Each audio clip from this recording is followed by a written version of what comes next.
Chapter 22-28. Second brother, third brother. The gray-robed elder howled in pain and knelt on the ground. What could be more sorrowful than seeing one's brother die in front of one's eyes? Xiao Chen's expression remained calm as he turned to look at Wu Meng. Two sabers were stuck in Wu Meng's chest. Although he was still standing, he had already lost his breath and was unable to speak. Xiao Chen reached out and took off Wu Meng's mask. Blood flowed out of Wu Meng's 7 apertures, a ghastly sight. His eyes were wide open and blood flowed out. The corners of his mouth, nostrils, and ears had yet to dry, and his face looked sinister and terrifying. Xiao Chen placed his hand on Wu Meng's arm and checked his injuries. After a while, he entered deep thought. The 2 sabers on Wu Meng's chest were not fatal. The truly fatal thing was that Wu Meng had exhausted all his qi and blood in battle, and his soul energy had dried up. Although he wasn't dead, he was hanging by a thread. Xiao Chen was a step too late. There was no need for the gray-robed old man to do anything. Wu Meng would die without a doubt. He would not be killed by others but killed in battle. Looking at the wounds on his body, Xiao Chen knew at a glance that he could have avoided it. As long as he activated the alloy battle armor, with his strength, he should be able to rush out. However, he didn't want to expose his identity, so he chose to fight to the death. So. A few more figures landed in the courtyard.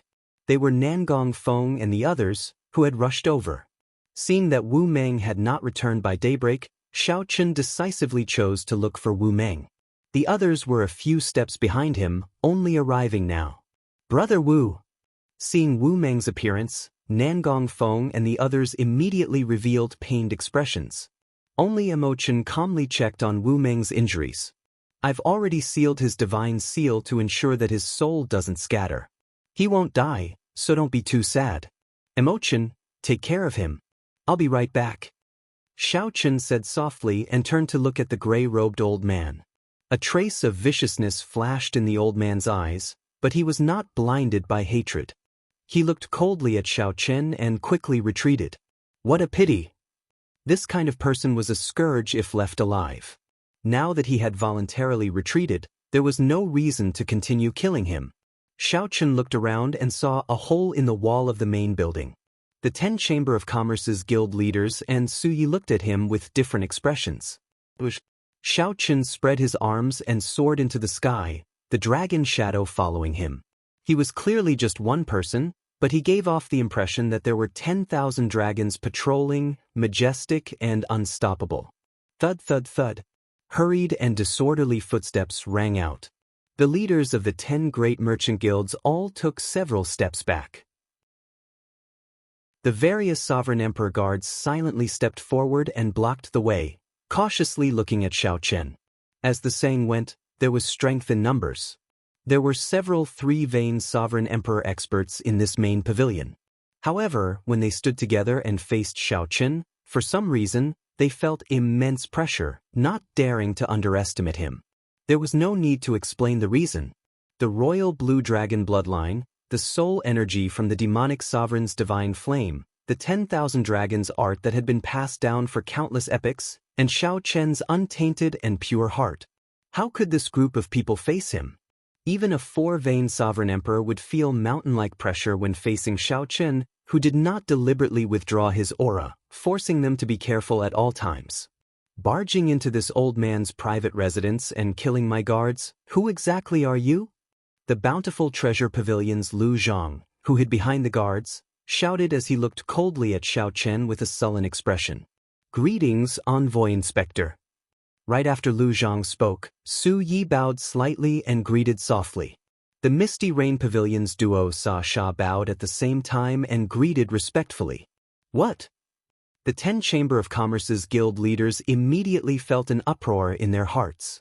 All sorts of expressions appeared on their faces, looking extremely interesting.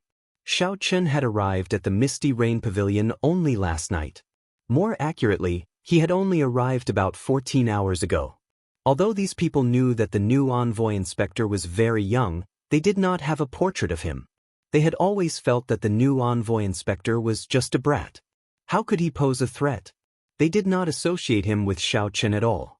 When they heard Su Ye's words, They were immediately shocked. They were shocked that the person who killed the Thunderbolt twin sabers was the envoy inspector. Even more shocking was that the envoy inspector was completely different from the rumored brat. He was completely different. Greetings, envoy inspector. No matter what, now that Xiao Qin had the Heavenly Alliance's letter of appointment, he was their immediate superior. Even though they felt very unconvinced, they did not dare to show any disrespect. There's no need to stand on ceremony, Xiao Qin said indifferently as he walked forward. The Chamber of Commerce's guild leaders immediately made way for him. Without saying anything, Xiao Qin sat down on the host's seat. Take a seat. There's no need to stand, Xiao Qin said calmly. The 9 Cauldron Merchant Association's Wei Fatso chuckled and said, hearing about you is better than meeting you in person. Lord Envoy Inspector is truly a dragon among men. You are extraordinarily handsome and your skills are incredible. Xiao Chen's grace and heroic bearing convinced Fatso with just one look. However, Fatso suddenly recalled that there was an urgent matter at home. My 87th concubine is about to give birth. I will definitely go to the Misty Rain Pavilion to apologize before sunset. Sorry about that, but I really have to go. As Fatso was about to leave, the other Chamber of Commerce's guild leaders immediately cursed him for being shameless in their hearts. However, they followed suit, saying that they had urgent matters to attend to. Those who could not think of an excuse thickened their skin and said that their concubines were about to give birth, like Fatso, and that they would go to the Misty Rain Pavilion to apologize at night. Right now, the atmosphere was clearly not right. The envoy inspector's friend's fate was unknown, and his anger had yet to subside. The Bountiful Treasure Pavilion's Lu Zhang lost a lot of face and felt angry. If they stayed, both sides would suffer. Furthermore, if Xiao Qin used this opportunity to make things difficult for them, they would not be prepared at all. When they returned, they would discuss it with the faction behind them before making a decision. At that time, whether they went to the Misty Rain Pavilion or not, it would be much easier. They would not be like now, caught off guard and unprepared, facing a strong envoy inspector. Xiao Qin glanced at Fatso. Bai Yunfei was the one who investigated the 9 Cauldron Merchant Association's information. Wei Fatso was not lying when he said that he indeed had 87 concubines. However, your 87th concubine has only been in the family for 4 months, and she is going to give birth so early. Clearly, she is not your child. There is no need to rush back. I'll find someone to help you kill her tomorrow, ending all your troubles. There is no need to thank me. Su Yi, who was at the side, could not help giggling. After Xiao Qin finished speaking, he ignored Fatso's explanation. He said seriously, everyone, there is no need to beat around the bush. As the saying goes, it is better to come at the right time than at the right time. Since everyone is here, let's talk about tonight's matter now. Since they ran into each other, Xiao Qin naturally would not let these people leave no matter what. It is good that everyone is not leaving. Just stay. Let's not talk about anything else first. Although you are the envoy inspector, you killed my sovereign emperor guards without permission.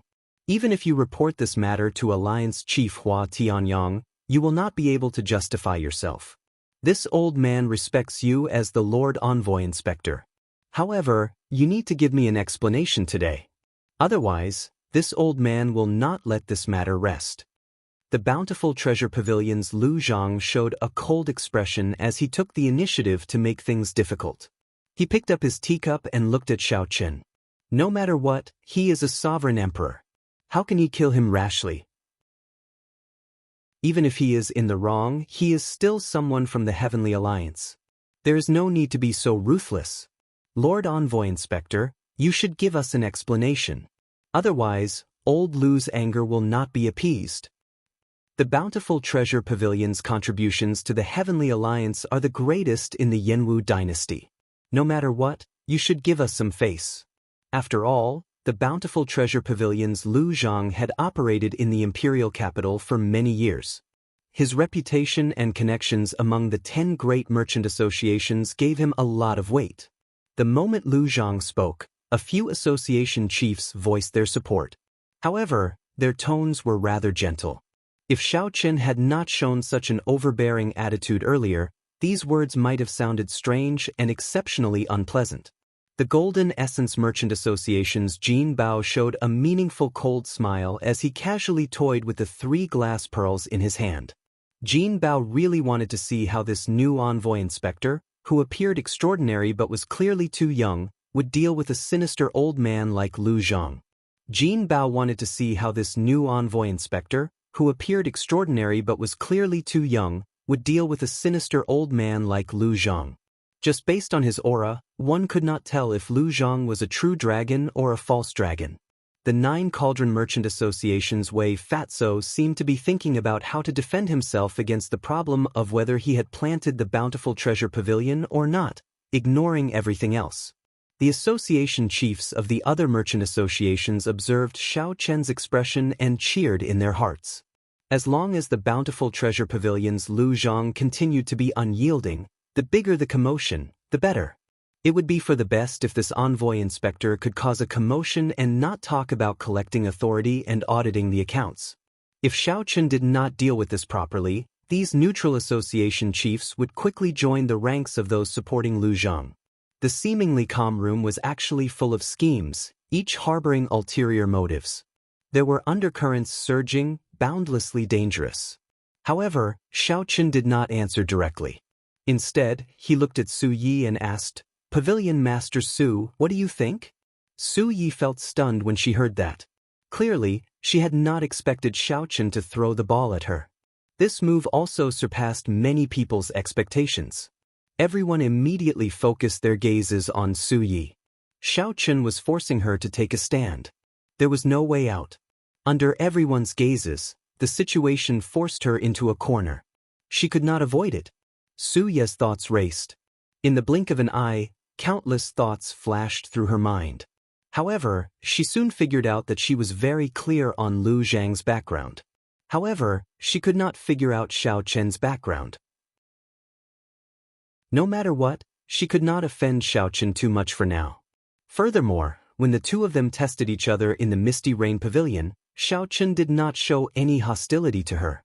Unexpectedly, his seemingly joking words, "Pull me up after falling into the river," came true so quickly. There seems to be some misunderstanding in this matter. It is still too early to conclude that the envoy inspector is wrong. After we investigate this matter, it will not be too late to seek justice for association chiefs, Su Yi said softly, unhurriedly. Although Su Yi's voice was not loud, everyone in the room heard her clearly. The association chiefs who wanted to support Lu Zhang immediately dispelled such thoughts. While Su Yi's words seemed fair, in reality, she was biased toward Xiao Chen. Saying that it was too early to say that there was a misunderstanding completely dispelled Lu Zhang's intention to make trouble for Xiao Chen. More importantly, Su Yi's words indicated that she had already taken a side. This was something worth pondering. Xiao Chen smiled faintly and looked at the bountiful treasure pavilion's Lu Zhang. He did not say anything, but his meaning was clear. Pavilion Master Su already said that it was a misunderstanding. If you continue to cause trouble, you will not be popular. Misunderstanding? Lu Zhang smiled coldly. Then, he said indifferently, "Those who walk different paths cannot make plans together. It looks like there is no need for this old man to remain here." Lu Zhang stood up to leave. However, he was somewhat disappointed. No one stood up with him. Lu Zhang cursed in his heart. Then, he turned around and left quickly with a sullen expression. However, just as Lu Zhang reached the door, a cold voice rang out, causing his entire body to freeze. "Without my instructions, if you dare to walk out of this door today, this Xiao dares to treat you as not a member of the Heavenly Alliance." Chapter 22-29. Without my instructions, if you dare to walk out of this door today, this Xiao will treat you as not a member of the Heavenly Alliance. Xiao Chen's cold voice echoed in the pavilion, immediately freezing the bountiful treasure pavilion's Lu Zhang. With just one simple sentence, everyone could clearly sense the cold, emotionless, and indifferent killing intent from Xiao Chen's body.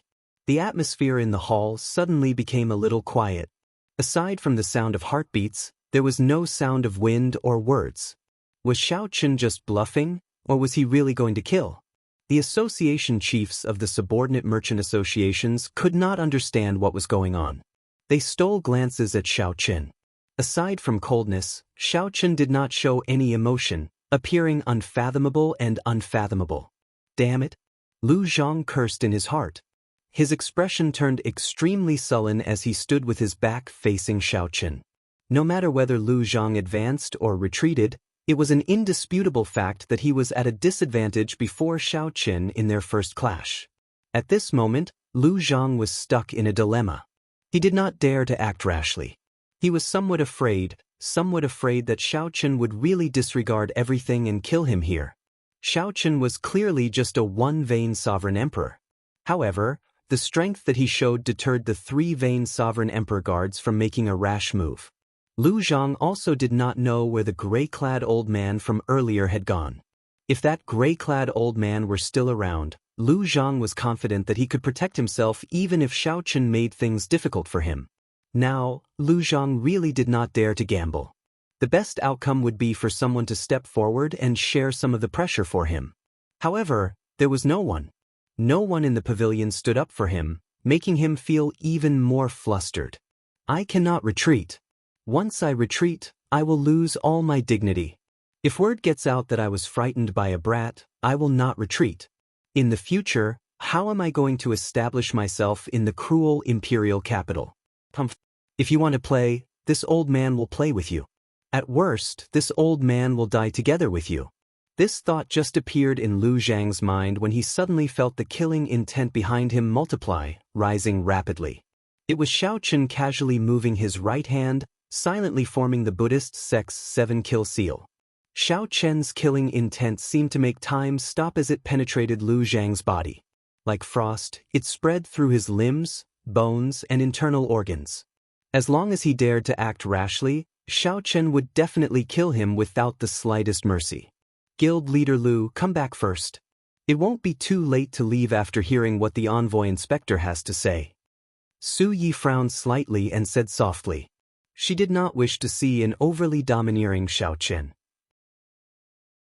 The moment this was said, Lu Zhang immediately heaved a sigh of relief. He said indifferently, "All right, then this old man will listen to exactly what you have to say." The Golden Essence Merchant Association's Jin Bao smiled coldly in his heart. You are so scared that you nearly peed your pants, yet you are still stubbornly holding on. Xiao Qin smiled faintly. His killing intent dissipated as he said softly, Chairman Lu, please take a seat. Lu Zhang's face was dark as he slowly sat down. However, he was no longer as overbearing as before. The other chamber leaders felt somewhat rueful. Even Lu Zhang had submitted to Xiao Qin. How were they to face this new envoy inspector? Xiao Qin's gaze swept across the faces of the 10 merchant associations leaders. Then he took out stacks of account books and stacked them up. Account books? Lord Xiao, what is the meaning of this? Do you not trust us? You want to check our accounts the moment you arrive? The one who spoke was the Heavenly Treasure Merchant Association's chief. Account books were always sensitive things, especially for the merchant associations under the Heavenly Alliance. When the Heavenly Treasure Merchant Association's chief saw the account books, all of them showed unsightly expressions. Even the calm Golden Essence Merchant Association's Jin Bao and the simple-minded 9 Cauldron Merchant Association's Wei Fatso showed somewhat grave expressions. They all looked at Xiao Qin, waiting to see how he would respond. Lord Xiao, I have checked these account books, Su Yi said softly, raising her eyebrows. Su Yi raised her eyebrows and said softly. The smile on her face was somewhat cold. Everyone had their own bottom line. Clearly, this account book was the bottom line of everyone present. As long as Xiao Qin dared to make a move, he would offend everyone here, forcing them into dire straits. Jin Bao twirled the 3 pearls in his hand as he said seriously, Lord Envoy Inspector, let me tell you a story. Once upon a time, there was a person who wanted to check the accounts on a whim. The story came to an end. Xiao Qin understood. He purposely asked, and then? Jin Bao replied calmly, there is no then. That is the end of the story. Those who dared to touch this bottom line are all dead. Jin Bao was referring to the previous 3 envoy inspectors, a disguised threat to Xiao Qin. No, this is just the end of your story. My story has just begun. Do you want to listen to me? Xiao Chen asked expressionlessly as he looked at Jin Bao. Jin Bao felt stifled. He could not understand Xiao Chen's question. So, he said seriously, "Please speak." Xiao Chen stood up and gently clapped his hand. Immediately, the stack of account books turned to ashes. Such a scene stunned everyone, not understanding what was going on. There are no problems with the account books. Pavilion Master Su has already seen them. How can I find any problems? These words should have made the various association chiefs happy. However, Lu Zhang and the others felt that things were not that simple. Xiao Chen paused for a while before continuing. According to the Heavenly Alliance's rules, the subordinate merchant associations have to hand over 60% of their profits to the headquarters every year. Everyone has been following this rule for the past few years. This time, I am not here to check the accounts or to make things difficult for everyone. I am doing this for everyone's benefit. From today on, the various merchant associations only have to hand over 40% of their profits to the headquarters. The moment Xiao Chen said that, the expressions of the 10 association chiefs immediately changed. The envoy inspector is really generous, reducing our burden by 20% in one go. However, the heavens can bear witness to my loyalty to the Heavenly Alliance, with the sun and the moon as my witness. How can I, this way, be a short-sighted person who covets small profits? Only when the Heavenly Alliance is strong can we gain a foothold in the imperial capital. I am still willing to hand over the profits as per the old rules. Wei Fatso stood up and patted his chest as he spoke righteously. Seeing that Xiao Chen was about to speak, Wei Dexin said, "My lord, there is no need to say anything else. I have already made up my mind. There is no need to try and persuade me otherwise."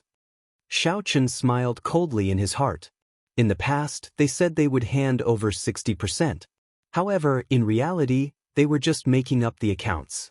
The profits that were truly handed over to the Heavenly Alliance's headquarters were less than 20%. The merchant associations and the noble clans of the dynasty split the profits in secret. In some years, the profits were not even 10%. Since Xiao Chen was here, he naturally would not allow such a thing to continue. Most importantly, this concerned his own interests. When the others saw Wei Fatso, they seemed to want to follow suit. Xiao Chen raised his hand to stop them. Then he looked at Wei Dexin and said, "I am not trying to persuade you. I am helping you. Here is a new contract. Take a look. If there is nothing wrong with it, change it to 60% and sign it." The contract was written on golden paper with bright red ink. At the end of the seal was Xiao Chen's inspector seal and his own handprint. As long as Wei Fatso signed his name and stamped the seal of his Chamber of Commerce, he would be able to obtain the seal. This contract would take effect immediately within the Heavenly Alliance and could not be changed. With the contract in his hand, Wei Fatso took a look at it and his face turned pale. While Wei Fatso was looking at the contract, Xiao Chen took out the other contracts and handed them to the others one by one. "You can sign the contract at 40%. No need to change it. Reset the past and redo the accounts. This will be supervised by Pavilion Master Su and Master Ku Yun's disciple, Mo Qin. We are willing to hand over 40% of our annual profits to the headquarters of the Heaven Alliance, effective immediately." Upon seeing these words, the faces of the Chamber of Commerce leaders changed dramatically.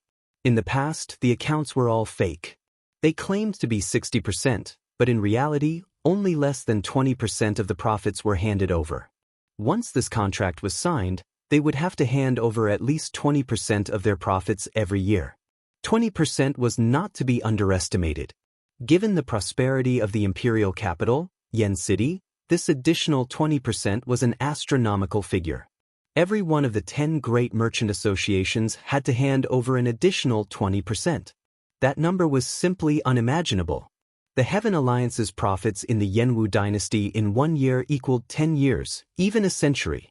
Back then, Xiao Chen, Mo Qin, and Bao had calculated that if they did not fake the accounts, the benefits would outweigh the disadvantages. To these merchant associations, handing over only 40% of their profits would actually be more beneficial than detrimental. However, it was not that simple to put into practice. Every merchant association had connections with the noble clans of the dynasty or even the royal court behind them. A large portion of the profits that they embezzled went to these noble clans and the royal court. If these merchant associations signed the new contract, it would be equivalent to severing ties with these noble clans. This required great courage. The true purpose of the new contract was not to suppress these merchant associations but to remove the noble clans that sucked blood from the Heavenly Alliance. Cutting off the tumor. However, the tumor had already penetrated deep into the marrow, even merging with the body. Cutting it off would result in self-injury. However, without such determination, the Heavenly Alliance's benefits in the Yenwu dynasty would become empty shells sooner or later. Xiao Chen's envoy inspector status would become a joke, not worth mentioning. When the disease was beyond cure, one had to have the courage to face death, use the strongest medicine, and press forward. Chapter 2230. No one dared to look directly at Xiao Chen's tyrannical aura.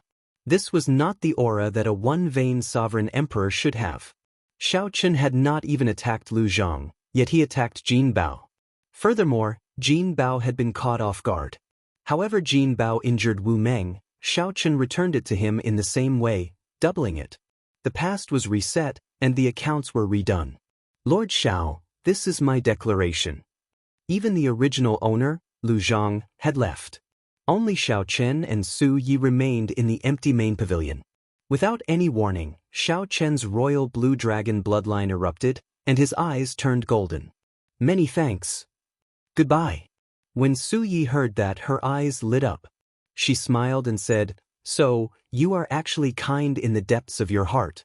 However, you were forced to do this. You still want to compromise. If you really want to, I can help you." Jin Bao took the New Testament and prepared to leave. Either you make a declaration and leave, or you sign the New Testament. Everyone is in the same boat. As long as I still breathe, I will not let you suffer any grievances. Take your time to think about it. I believe you can choose the pros and cons, Wei Dexin said with a smile as he held the New Testament. The entire courtyard shook intensely. The royal blue dragons might lingered. No one had ever put him in such a predicament before. Su Yi hesitated for a while before finally receiving the New Testament. She said somewhat helplessly, "I'm not free. However, it is my duty to bring you around the imperial capital." "All right, 60% it is. I'll sign it. My life is really bitter. Sob. As Xiao Chen coldly watched the guards carry Jin Bao away, the golden light in Xiao Chen's eyes slowly faded. His expression remained calm, not showing much emotion. Xiao Chen remained calm, showing no fluctuations in his expression. He said indifferently, "Who else wants to leave? Just make a declaration like Lu Zhang and leave. There will come a day when you will beg this old man to return the declaration. Let's go." With the activation of the royal blue dragon bloodline, even a four-vein sovereign emperor might not be able to block the supreme dragon fist's strongest move. After offending Jin Bao and Lu Zhang at the same time, Xiao Chen would probably lose his job as the envoy inspector. Hold on. This old man will not sign this new contract. I would rather leave the Heavenly Alliance than sign it. There's no rush. Take your time to think about it. You guys do the same. It's hard to make a choice, but you have to make a choice. I'll give you the time it takes for an incense stick to burn. I'm not afraid. I'll be frank with you. I hate traitors the most in my life. While taking the Heavenly Alliance's resources, you collude with outsiders to split the profits. Don't even think about doing such a thing in the future. I haven't had the chance to stroll around the imperial capital. Pavilion Master Su, if you have the time, can you show me your hospitality? However, he was not stupid. He did not dare to offend both him and Lu Zhang at the same time. Lu Zhang's lips curled into a sinister smile. He said indifferently, "Men, bring me a brush and ink." "Lord Xiao, this is my new agreement. This old man has already decided. What is supreme? In the entire world, only I am supreme. Xiao Chen shook his head and said, "There's no need. You may leave." She did not reveal herself, but she was like a venomous snake, terrifying others and not daring to offend her. Xiao Chen could hear the resentment in Su Ye's words. She had helped Xiao Chen today. The two guards landed on the ground and helped Jin Bao up. When they saw his injuries, they immediately became enraged. However, Su Yi had not expected this person to attack Jin Bao. However, there were also people who thought, since Xiao Chen dares to offend both Jin Bao and Lu Zhang at the same time, does he have a powerful backer? How ruthless! Shock flashed in Su Ye's eyes. Earlier, Xiao Chen secretly asked her how Wu Meng got injured. "Lord Xiao, we successfully forced the 7 merchant associations to leave the Heavenly Alliance. Are you satisfied now?" "Supreme Dragon Fist, only I am supreme." Jin Bao smiled faintly as praise flashed in his heart. This fellow looks like he does not leave any leeway and is overbearing. "I'll send you off. Leave the Heavenly Alliance. Lord Xiao, Fatso has decided to follow you. However, can you change this new agreement to 60%? Jin Bao toyed with the 3 pearls in his hand as he met Xiao Chen's gaze with a smile that did not reach his eyes. Then he asked indifferently, "Lord Xiao, are you asking this Jin to make a decision as well?"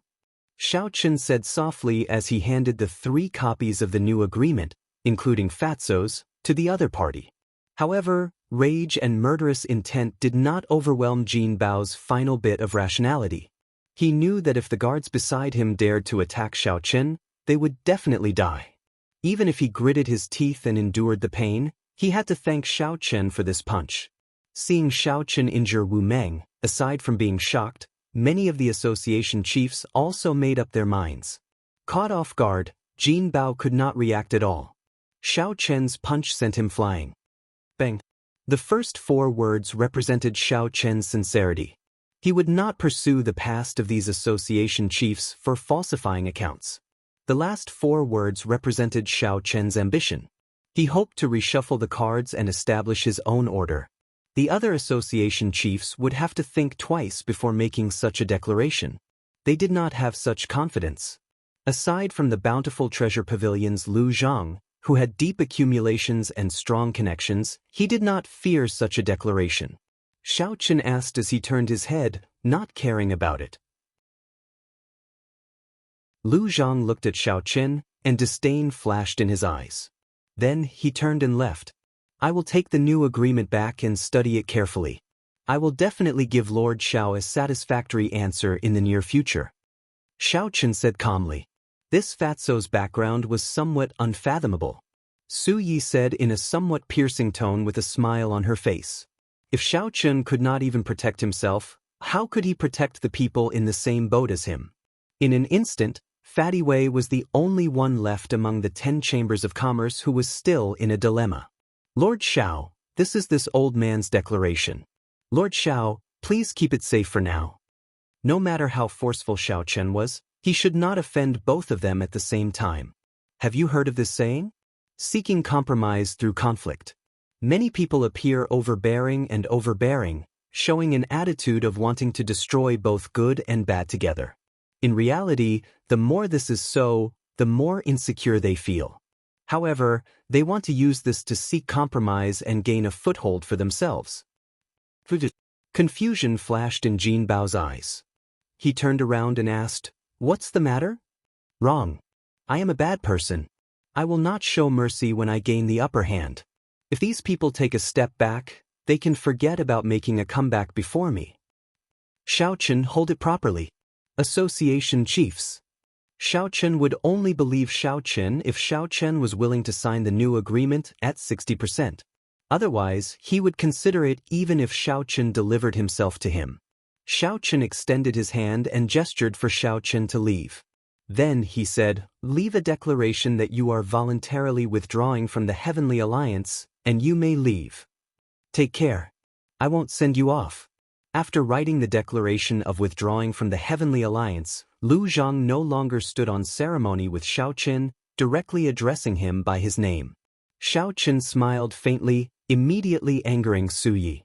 She did not want to bother with him anymore. The remaining Linlang Pavilion and the Ancient Cloud Merchant Association signed the new agreement in duplicate. Xiao Chen kept one for himself and handed the other to Xiao Chen. Lord Xiao, can you allow this old man to return and discuss this for a while before making a decision? After all, this matter is very important and involves many people. This old man finds it hard to make a decision. As long as Xiao Chen was willing, he could add another punch to Jin Bao's death. I'm leaving. My 87th concubine is still waiting for me. I hope he is not my child. Compared to Lu Zhang, this Jin Bao was even more secretive among the 10 association chiefs. All right, I will take good care of it. Association chiefs Li, take care. Boom! Jin Bao crashed heavily into the restrictions on the ground. Cracks appeared in the restrictions reinforced by the layers of formations. Xiao Chen stood up and walked over, calmly giving chase. Without overthinking, Xiao Chen told the other party about Jin Bao's sneak attack. After a while, Xiao Chen stamped the Bountiful Treasure Pavilion's seal on a piece of paper. Then he left behind a drop of essence blood containing soul energy and delivered it to Xiao Chen. The Heavenly Treasure Pavilion's association chief made his decision and handed the statement to Xiao Chen. The many association chiefs in the pavilion sucked in a breath of cold air, feeling a chill run down their backs. Are you satisfied? Wei Fatso put on an act, scowling miserably as he signed the new agreement, giving 60% of the profits. With someone taking the lead, others immediately followed suit. Soon, only the 3 association chiefs remained. Honestly speaking, Xiao Chen's new agreement was very tempting. However, most of the time, one could not clear the profits just because one said so. I like loyal people the most. Heaven and earth can bear witness to Chairman Wei's loyalty, with the sun and the moon as a witness. You are willing to give up 20% of the profits. How can I betray your loyalty? Let's not talk about this anymore. The blue dragon image condensed and materialized into countless dragon images, forming the ancient 10,000 dragons picture with the blue dragon as the leader. Jin Bao vomited a mouthful of blood. This punch had taken away most of his life, putting him on the verge of death. After saying that, Xiao Chen ignored the Heavenly Treasure Pavilion's association chief. Then, he looked around and fixed his gaze on the Golden Essence Merchant Association's Jin Bao. I am just an insignificant pavilion master. Who cares whether I am satisfied or not? Su Yi laughed softly. Her laughter was as pleasant as a wind chime. This person was born with a beautiful voice. It would be a pity if she did not become a singer. A murderous intent flashed in Jin Bao's eyes as he looked coldly at Xiao Chen. Then he used the last of his strength to grab the 2 guards. With bloodshot eyes, he said, "Stop. Don't be rude to Lord Xiao. Jin Bao thanks Lord Xiao for sending me off. Let's go." However, Xiao Chen had chased away the 7 merchant associations, even offending Lu Zhang and Jin Bao at the same time. Furthermore, he had reshuffled the cards without her consent. This upset Su Yi. The Bountiful Treasure Pavilion's Lu Zhang coldly swept his gaze over the Bountiful Treasure Pavilion's association chief and understood the true meaning of the new agreement. The Heavenly Treasure Pavilion's association chief said in a trembling voice as he held the new agreement. Jin Bao felt like he was dying. He was at a loss.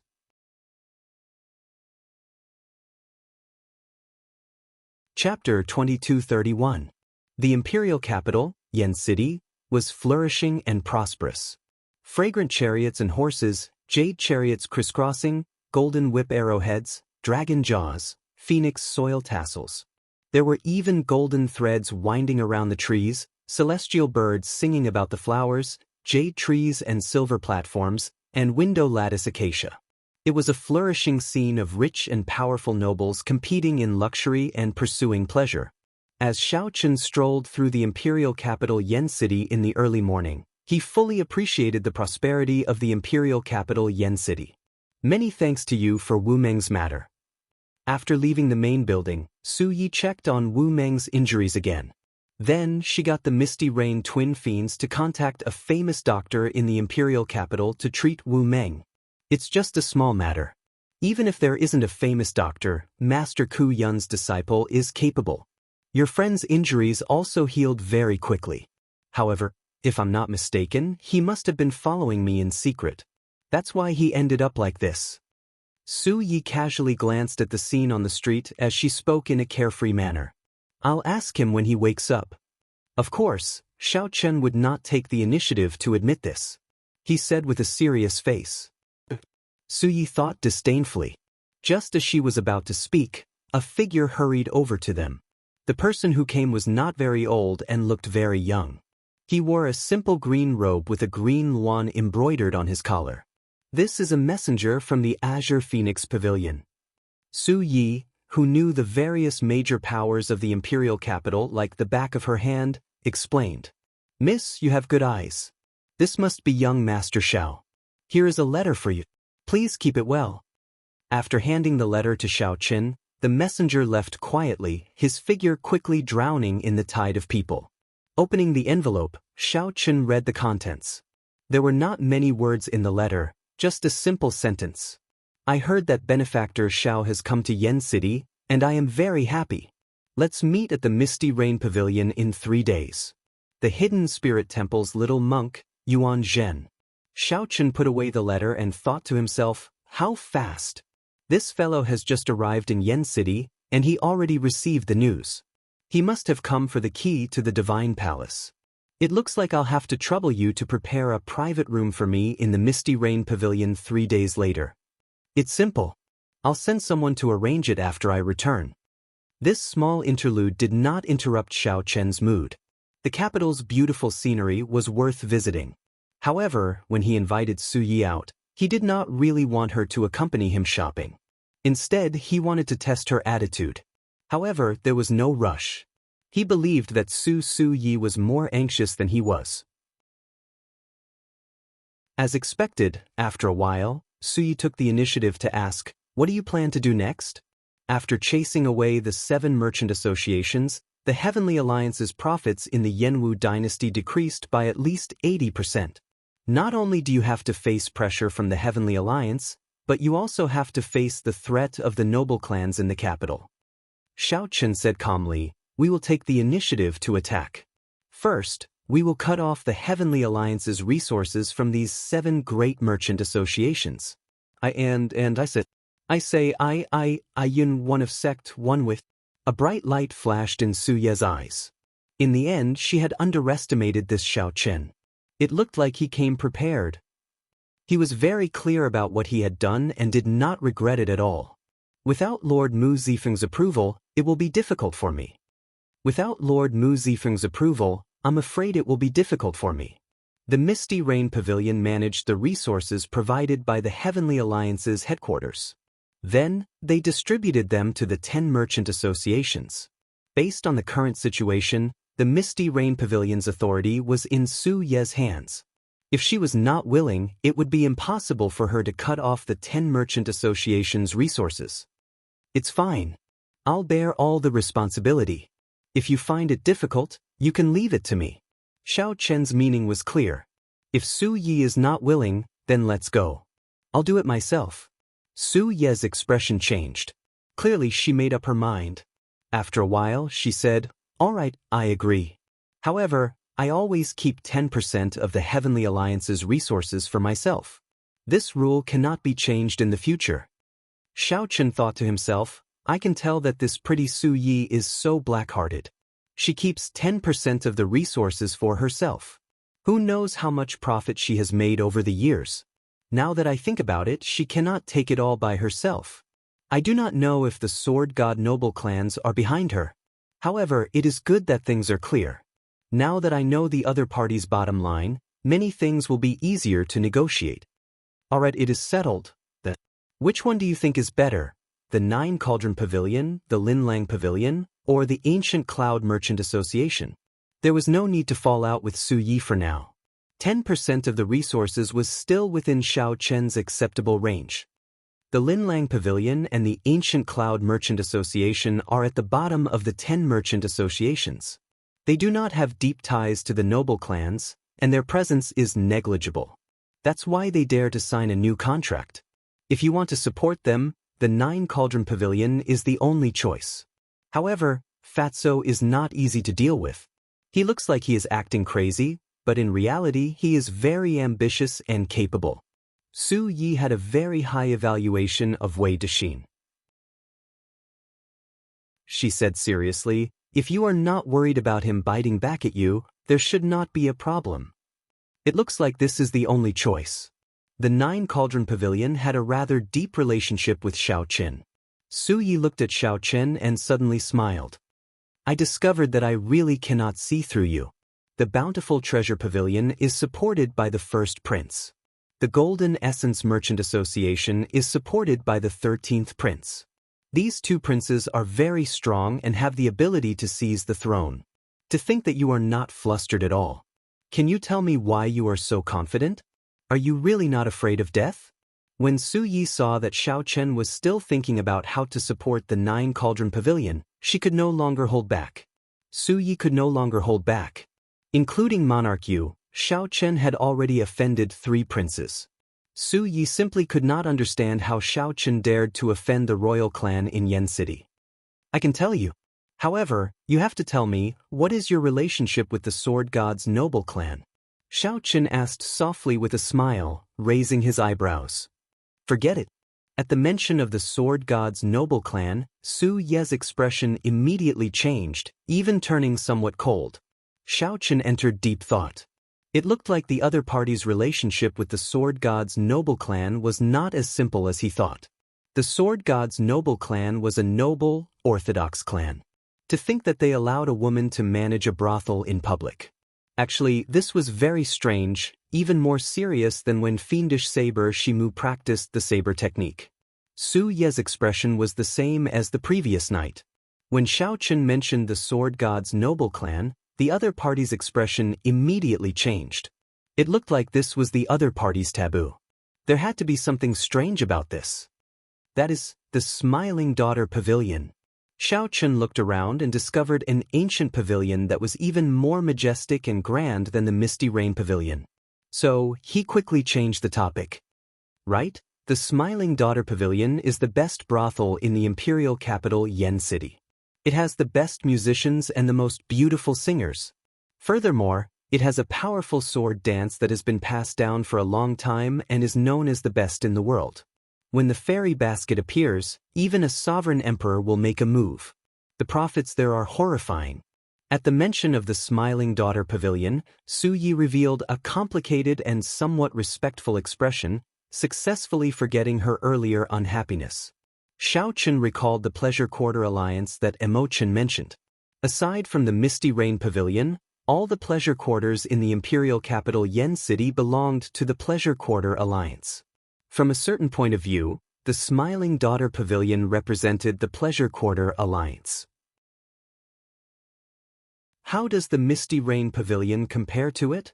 Su Yi frowned slightly and sighed softly. The 10 headliners of the imperial capital are all in the Smiling Daughter Pavilion. The Misty Rain Pavilion has only one. The greatest difference is accumulations. The other party can continuously nurture headliners, but the Misty Rain Pavilion cannot. Suddenly Xiao Chen thought of someone. He asked, have you heard of the headliner Ling Long? Naturally.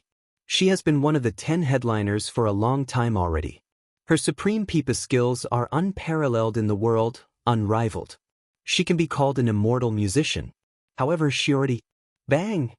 Just as Xiao Chen was about to continue, someone suddenly got tossed out of the Smiling Daughter Pavilion and landed heavily on the street. This immediately caused a commotion. There were always people who did not follow the rules in the pleasure quarters. Most of them were people who could not resist making a move on the courtesans. Such a situation happened practically every day. Then, many people went to watch the commotion. Another lecture, Su Yi said disdainfully. Xiao Chen looked around. A large group of people appeared in the Smiling Daughter Pavilion. It seemed like they did not want to let go of the person who got tossed out. Ha! Foolish brat, you got tossed out again, right? Big brother already told you not to go in. When the time comes, just snatch him away. However, you refused to listen. Ha! However, a beggar caught the person who got tossed out. The beggar smiled, giving a good impression. Xiao Chen found the person who got caught somewhat familiar. He wanted to follow and take a few more glances. However, that beggar laughed loudly as he grabbed that person. Soon, he disappeared into the crowd. This angered the smiling daughter pavilion guards into cursing. They looked around for the person but could not find him. When Xiao Chun saw the situation, he could only give up. Let's go. Let's go back. When Xiao Chen and Su Yi turned to leave, a window opened on the top floor of the smiling daughter pavilion. The flower-like girl looked in the direction of the beggar's departure. Her eyes were filled with worry, and the worry between her eyebrows did not dissipate. She was disappointed and frustrated.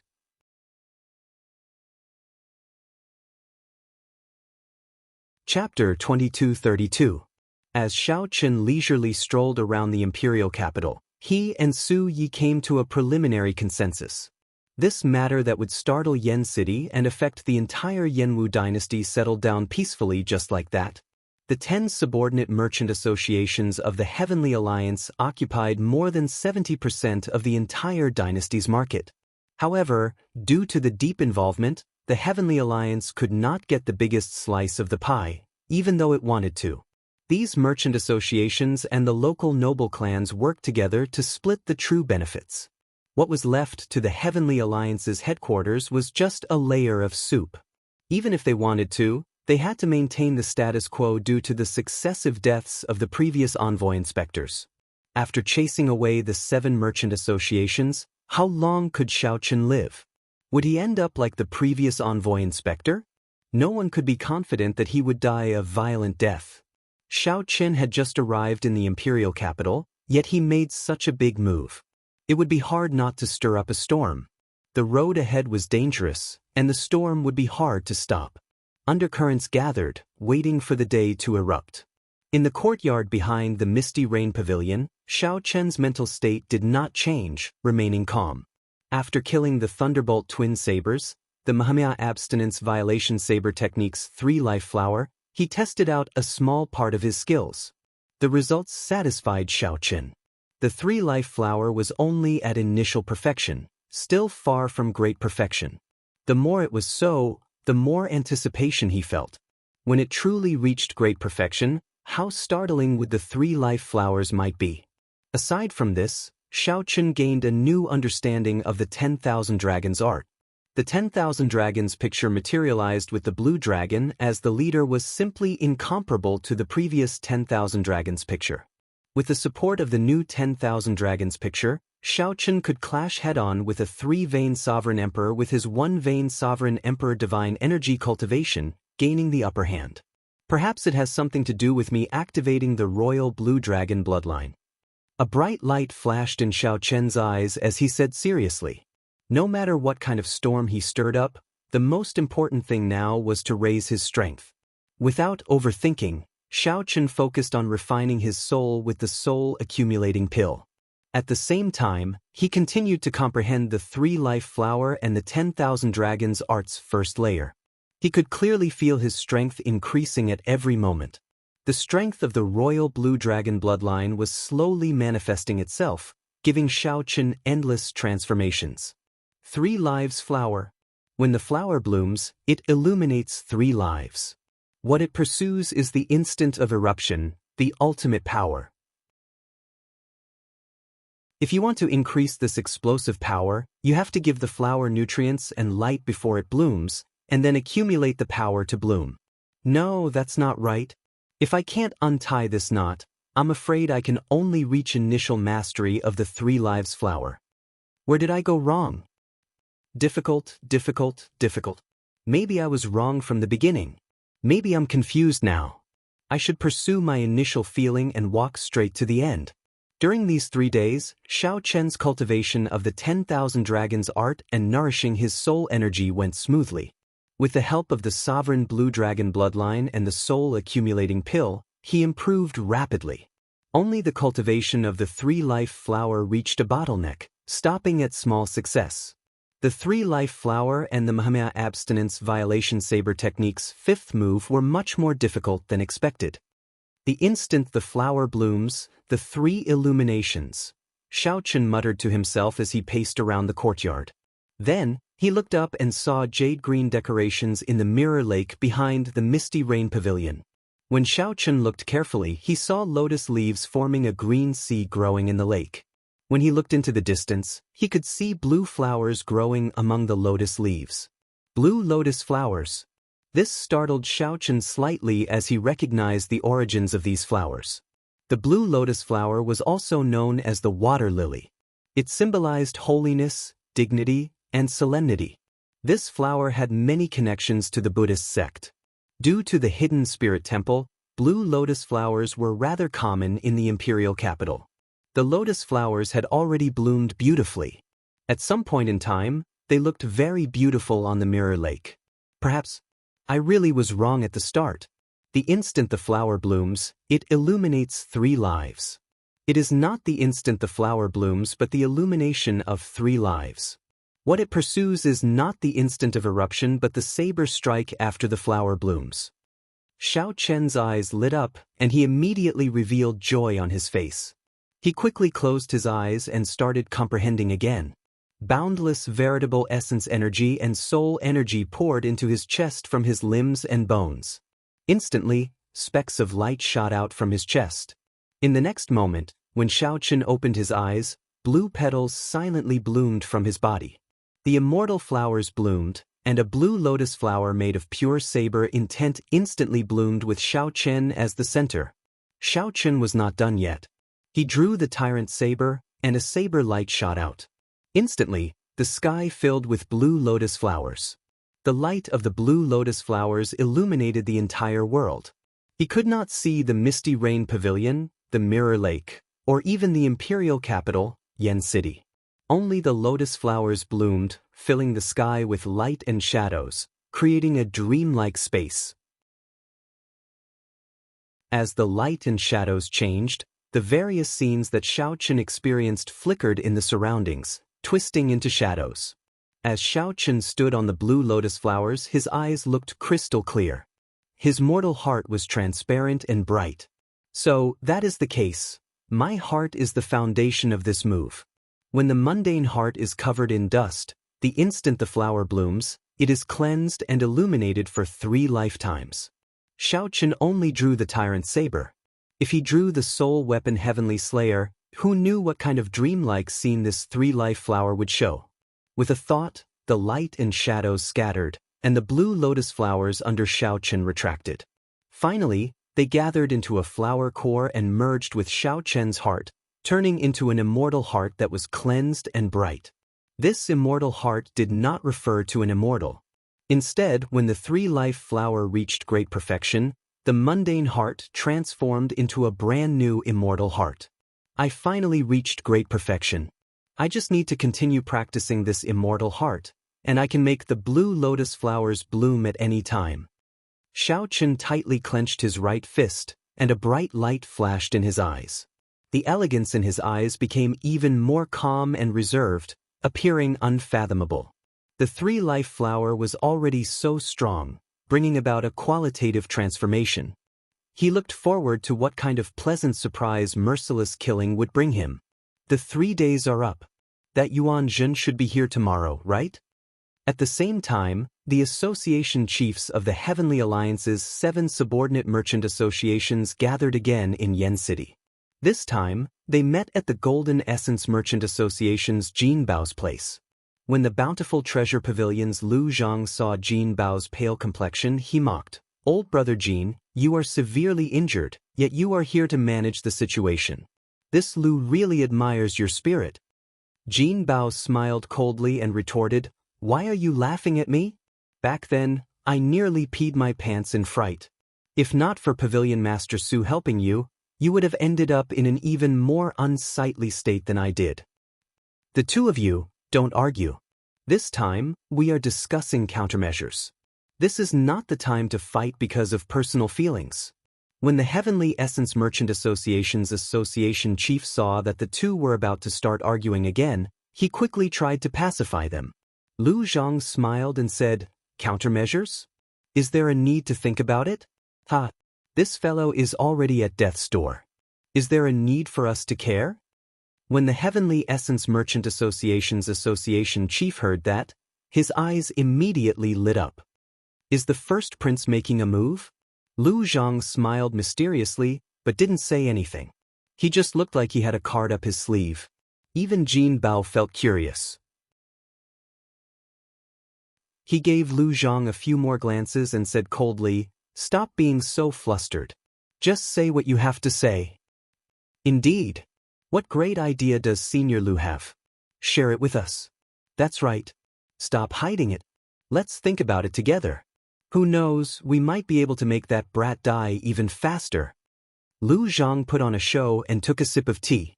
Then, he said slowly, "To think that this fellow offended the Smiling Daughter Pavilion before. Fortunately, he came to the imperial capital. How long do you think he can continue to cause trouble?" The Smiling Daughter Pavilion. The Smiling Daughter Pavilion had been in the imperial capital Yan City for tens of thousands of years. Even before the Yanwu dynasty was established, it had experienced the rise and fall of several dynasties. The Pleasure Quarter alliance that the Smiling Daughter Pavilion represented had deep accumulations, even older than the Yanwu dynasty itself. To think that Xiao Chen offended the Smiling Daughter Pavilion. This was truly a major matter. The many association chiefs were startled when they heard this. Then, they started laughing and quickly asked, "How does the Smiling Daughter Pavilion intend to deal with him?" Lu Zhang put down his teacup and replied seriously, "He stole the Smiling Daughter Pavilion's holy relic, the fairy basket. Originally, as long as he handed over the holy relic, the Smiling Daughter Pavilion would not make things difficult for him. However, after the first prince learned of this, he decided to teach Xiao Chen a lesson, to show him who calls the shots in Yan City." A cold light flashed in the eyes of Jin Bao, who had remained silent at the side. He said sinisterly, "Perhaps we can make use of this opportunity. It is not easy for the Smiling Daughter Pavilion to stand up for him. How can we only teach him a lesson?" With the succession race at hand, the other factions in Yan City more or less feared the Heavenly Alliance. They did not dare to rashly touch Xiao Chen. However, if the Smiling Daughter Pavilion stood up for him, it would be a different story. The Pleasure Quarter Alliance did not fear the Heavenly Alliance in Yan City. There was no need for them to fear anything. Xiao Chen offended many factions, affecting the interests of many noble clans. They could no longer hold back and wanted to make a move on him. Now that an opportunity presented itself, no one would give it up so easily. The 13th prince only told me one thing: either I don't touch him, or once I do, I will ruthlessly trample on him, not giving him a chance to turn things around. Jin Bao felt that this was not enough. He threatened in a sullen voice, "Xiao Chen is a vengeful person. Don't think that he will submit just because you teach him a lesson. There are only two outcomes for opposing him. Either he kneels, or we kneel. If you do not want to kneel, then listen to me this time."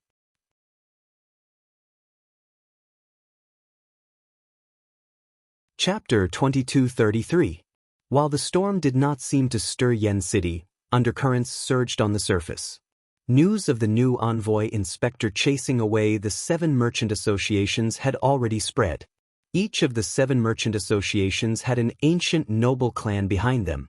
2 of them even had connections to the princes of the dynasty. When Xiao Chen decided not to leave behind any parasites, a storm was bound to happen. Benefits were like flesh and blood. Xiao Chen used a knife to cut off other people's flesh, cutting off other people's blood. No one would be able to endure such a thing. However, with the succession race at hand, none of the princes dared to be careless. No one dared to make the first move. If they could not take down Xiao Chen in one strike, they might end up facing Xiao Chen's revenge and end up being implicated in their race to be the crown prince. The gains do not make up for the losses. However, the storm had already started. The longer they suppressed it, the more intense it would erupt. No matter how dangerous this invisible undercurrent was, no one cared about it. Xiao Chen's group was not overly anxious. They cultivated bitterly. When the group left the Heavenly Alliance, they had exchanged for a large number of resources. Origin liquid, medicinal pills, cultivation techniques, and martial techniques were all in hand. It would be a waste not to cultivate them. If these resources could be converted into accumulations, everyone's strength would soar. On this particular day, The appointed time with Yuan Zhen arrived. Xiao Chun woke up very early and went directly to the Misty Rain Pavilion. The Misty Rain Pavilion was not open for business in the morning. When Xiao Chun arrived, Su Yi was leading a group of singers and dancers in rehearsal. The lineup of the rehearsal somewhat startled Xiao Chun. There were a total of 100 women on the stage. All of them held different musical instruments: qin, flute, ruler, zither, bell, drum. There were many more. However, this was not the most shocking thing. The thing that shocked Xiao Chun the most was that every instrument was actually a soul tool. That was right. That was to say, there were close to 100 soul tools on the stage. Xiao Chun felt stunned. Even the Smiling Daughter Pavilion did not have such a grand entourage. Soul tools were not cabbages. Xiao Chun dared to say that even a rank 7 sect would not have so many soul tools. Woo! The sound of a flute rang out. It was ethereal and spiritual, and in an instant, everyone was immersed in its artistic conception. It was as if he had turned into a red-crowned crane and was passing through the clouds. Ding ding dang dang. It was the sound of a flute. The sound of the flute was like spring water hitting rocks in the mountains, crisp and clear. It was as if two chess players were playing chess. One chess piece after another fell to the ground along with the sound of spring water. Soon after, the sound of the pipa rang out. The sound of the pipa was incomparably beautiful, and one could feel the superb skill of the person playing it, as well as the emotions that were stirred up at will. However, even though Xiao Chun was an amateur, he could tell that there were many musical instruments in this group of soul treasure-level instruments. The sound of the pipa was slightly inferior. Normally, it would not be a big deal. However, it appeared somewhat strange among a group of soul tools. However, Xiao Chun had no time to think too much, because more instruments were playing at the same time. The tune changed wildly, becoming incomparably impassioned. It was as if a poem was being written, a legend being passed down. It was grand and imposing, making one's mind tremble and blood boil. Clang. Just at this moment, a flash of sword light appeared on the stage, appearing at the perfect moment.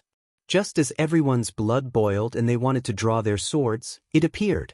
Whoosh! Another flash of saber light appeared.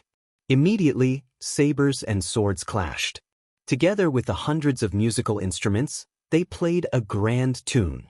It was refreshing and instantly entrancing.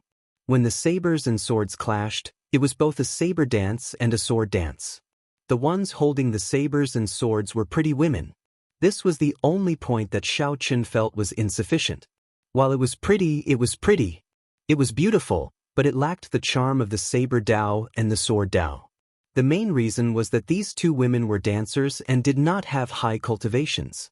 If it were two cultivators who comprehended the sword Dao and saber Dao domains working together with that epic, legendary ensemble, they would be even stronger. It would probably be a level higher, and the effect would be even better. Among the hundreds of headliners, Su Yi sat alone in the center, wearing a red qipao. She showed a focused expression as she strummed the zither strings. Su Ye's elegance and beauty, as well as her superb skills, did not pale in comparison to this group of headliners. Due to her unique air, she even attracted attention. She was like a bright moon among the stars, aloof from the world. Clang! Suddenly, Su Yi pressed down on the zither strings, and the zither hummed endlessly. The others all stopped playing their instruments. Fatigue and dissatisfaction flashed on Su Ye's face. Then she waved her hand and said, "Disperse. We will practice again another day." Clearly, Su Yi was not very satisfied with the performance, even somewhat disappointed. After everyone else left, Su Yi walked over to Xiao Chen's side and said, "Lord Xiao, you are really early today. Milord must have seen a joke." "It's not really a joke. However, it is an eye-opener for me. Such a grand ensemble is arduous and thankless. It was a strenuous and unrewarding task. Although it looked impressive, it was practically impossible to maintain perfection. I'm very curious, what is Pavilion Master Su trying to do?" Needless to say, it was indeed an eye-opener and refreshing experience. However, as Xiao Chun said, it was practically impossible to maintain perfection. If that happened, there would be no value in performing. It would be arduous and thankless, and there would be no benefits at all. Su Yi smiled embarrassedly and said, "Indeed, arduous and thankless. However, in one's life, one must have some goals. My greatest wish is to be able to combine the 10 great ancient music scores into one and perform them together while I'm still alive." "So, you spent all the profits from the Misty Rain Pavilion on buying Soul Treasure musical instruments?" When Xiaochen heard that, a thought occurred to him. The Heavenly Alliance's 10% profit every year was a huge profit. Su Yi alone could not finish them all. If she used all the profits to collect these musical instruments, that would explain it. "Lord Xiao, you are overthinking. Musical instruments are cheaper than weapons. The Heavenly Alliance's profits are not enough to collect so many Soul Treasure musical instruments. My mother collected several of them, but it is still far from enough," Su Yi said seriously. When mentioning these soul tools, Su Yi did not try to hide anything. "Speaking of which, I still have not properly thanked Pavilion Master Su for helping me out previously. Coincidentally, I happen to have a pipa with me. If you are willing, I can lend it to you." Xiaochen entered deep thought.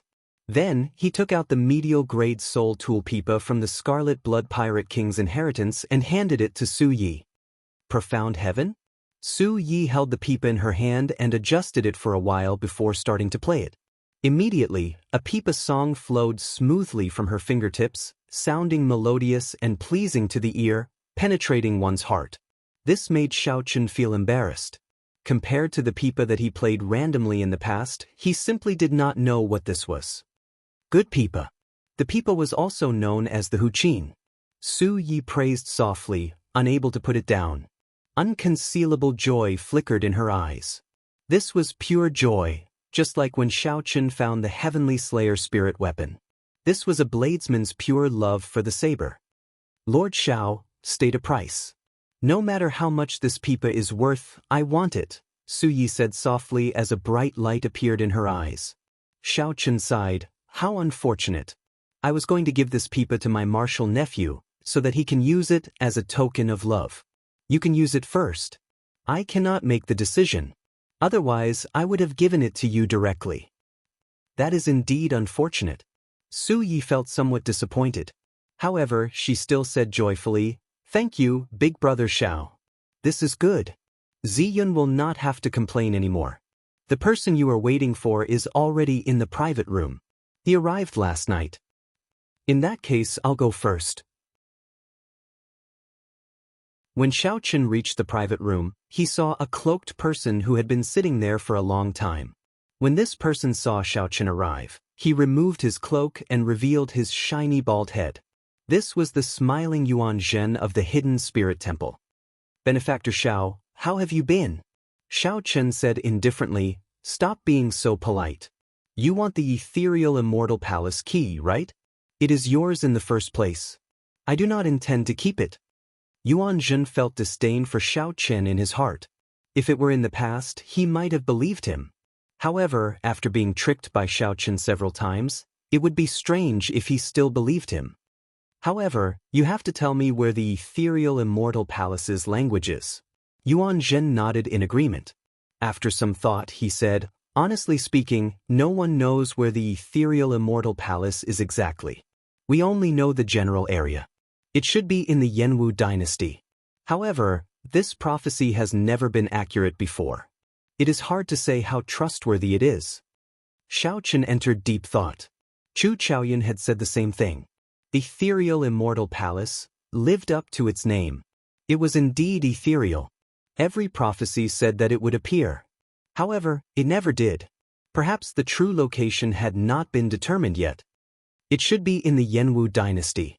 I heard that the universe origin sects Taoist, the profound heaven's holy sun, the abyssal underworld's people, the Shuowu dynasty's people, and the factions behind the ethereal immortal palace keys are all making preparations. Yuan Zhen told Xiaochen some of the secrets he knew to show his sincerity. Just at this moment, the door to the private room opened, and Su Yi walked in. At the crucial moment, Yuan Zhen quickly pulled up his hood, covering his shiny bald head. Su Yi gave Yuan Zhen a somewhat strange look. Then, She handed an invitation to Xiao Chen and said, "Xiao Chen, your invitation." Xiao Chen received the invitation with some suspicion. Then he felt excited. The Smiling Daughter Pavilion. Who sent the invitation? Su Yi asked out of curiosity. She had not opened it yet, so she did not know. Xiao Chen's expression did not change as he replied indifferently, "Just an ordinary friend." "Oh, in that case, I won't spare you." Su Yi found it strange as she turned and left. Xiao Chen glanced at Yuan Zhen and said, "Accompany me somewhere, and I will return the ethereal immortal palace key to you." Yuan Zhen's expression did not change when he heard that, not showing any joy at all. He said indifferently, "Swear it first." Thinking about it, Xiao Chen had tricked her too badly, so she no longer trusted him. "All right. I, Xiao Chen, swear that as long as you accompany me to this invitation, I will definitely return the ethereal immortal palace key to you," Xiao Chen said seriously with a sincere expression. Only then did Yuan Zhen reveal some joy. He smiled and said, "All right, I promise you. As long as it is not a pleasure quarter, this humble monk can accompany you anywhere."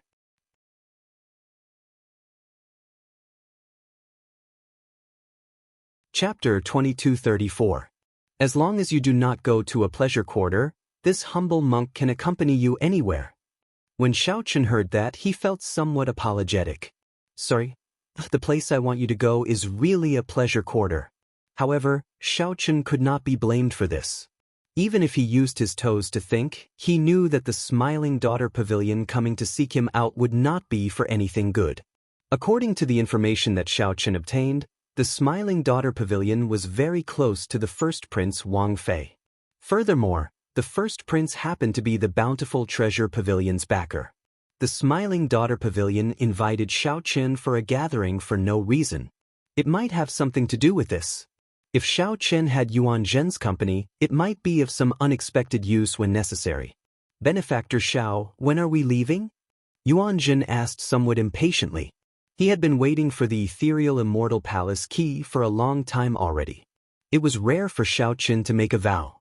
With this guarantee, it would naturally be faster. "There's no rush.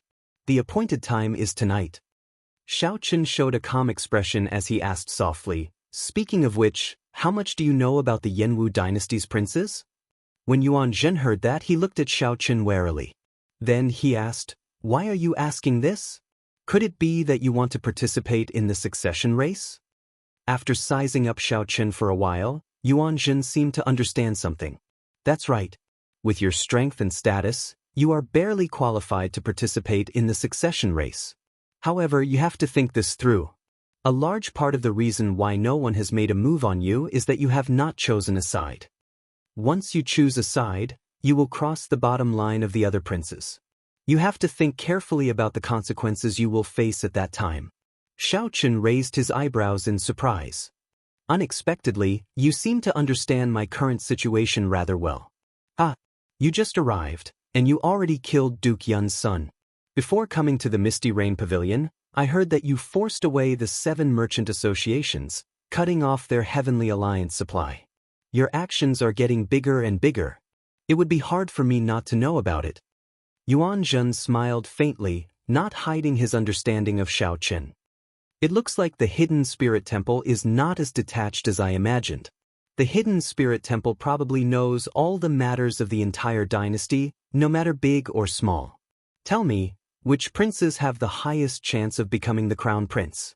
Yuan Zhen thought for a while before replying calmly, "Born in the mundane world, who can transcend the world with a body of flesh and blood.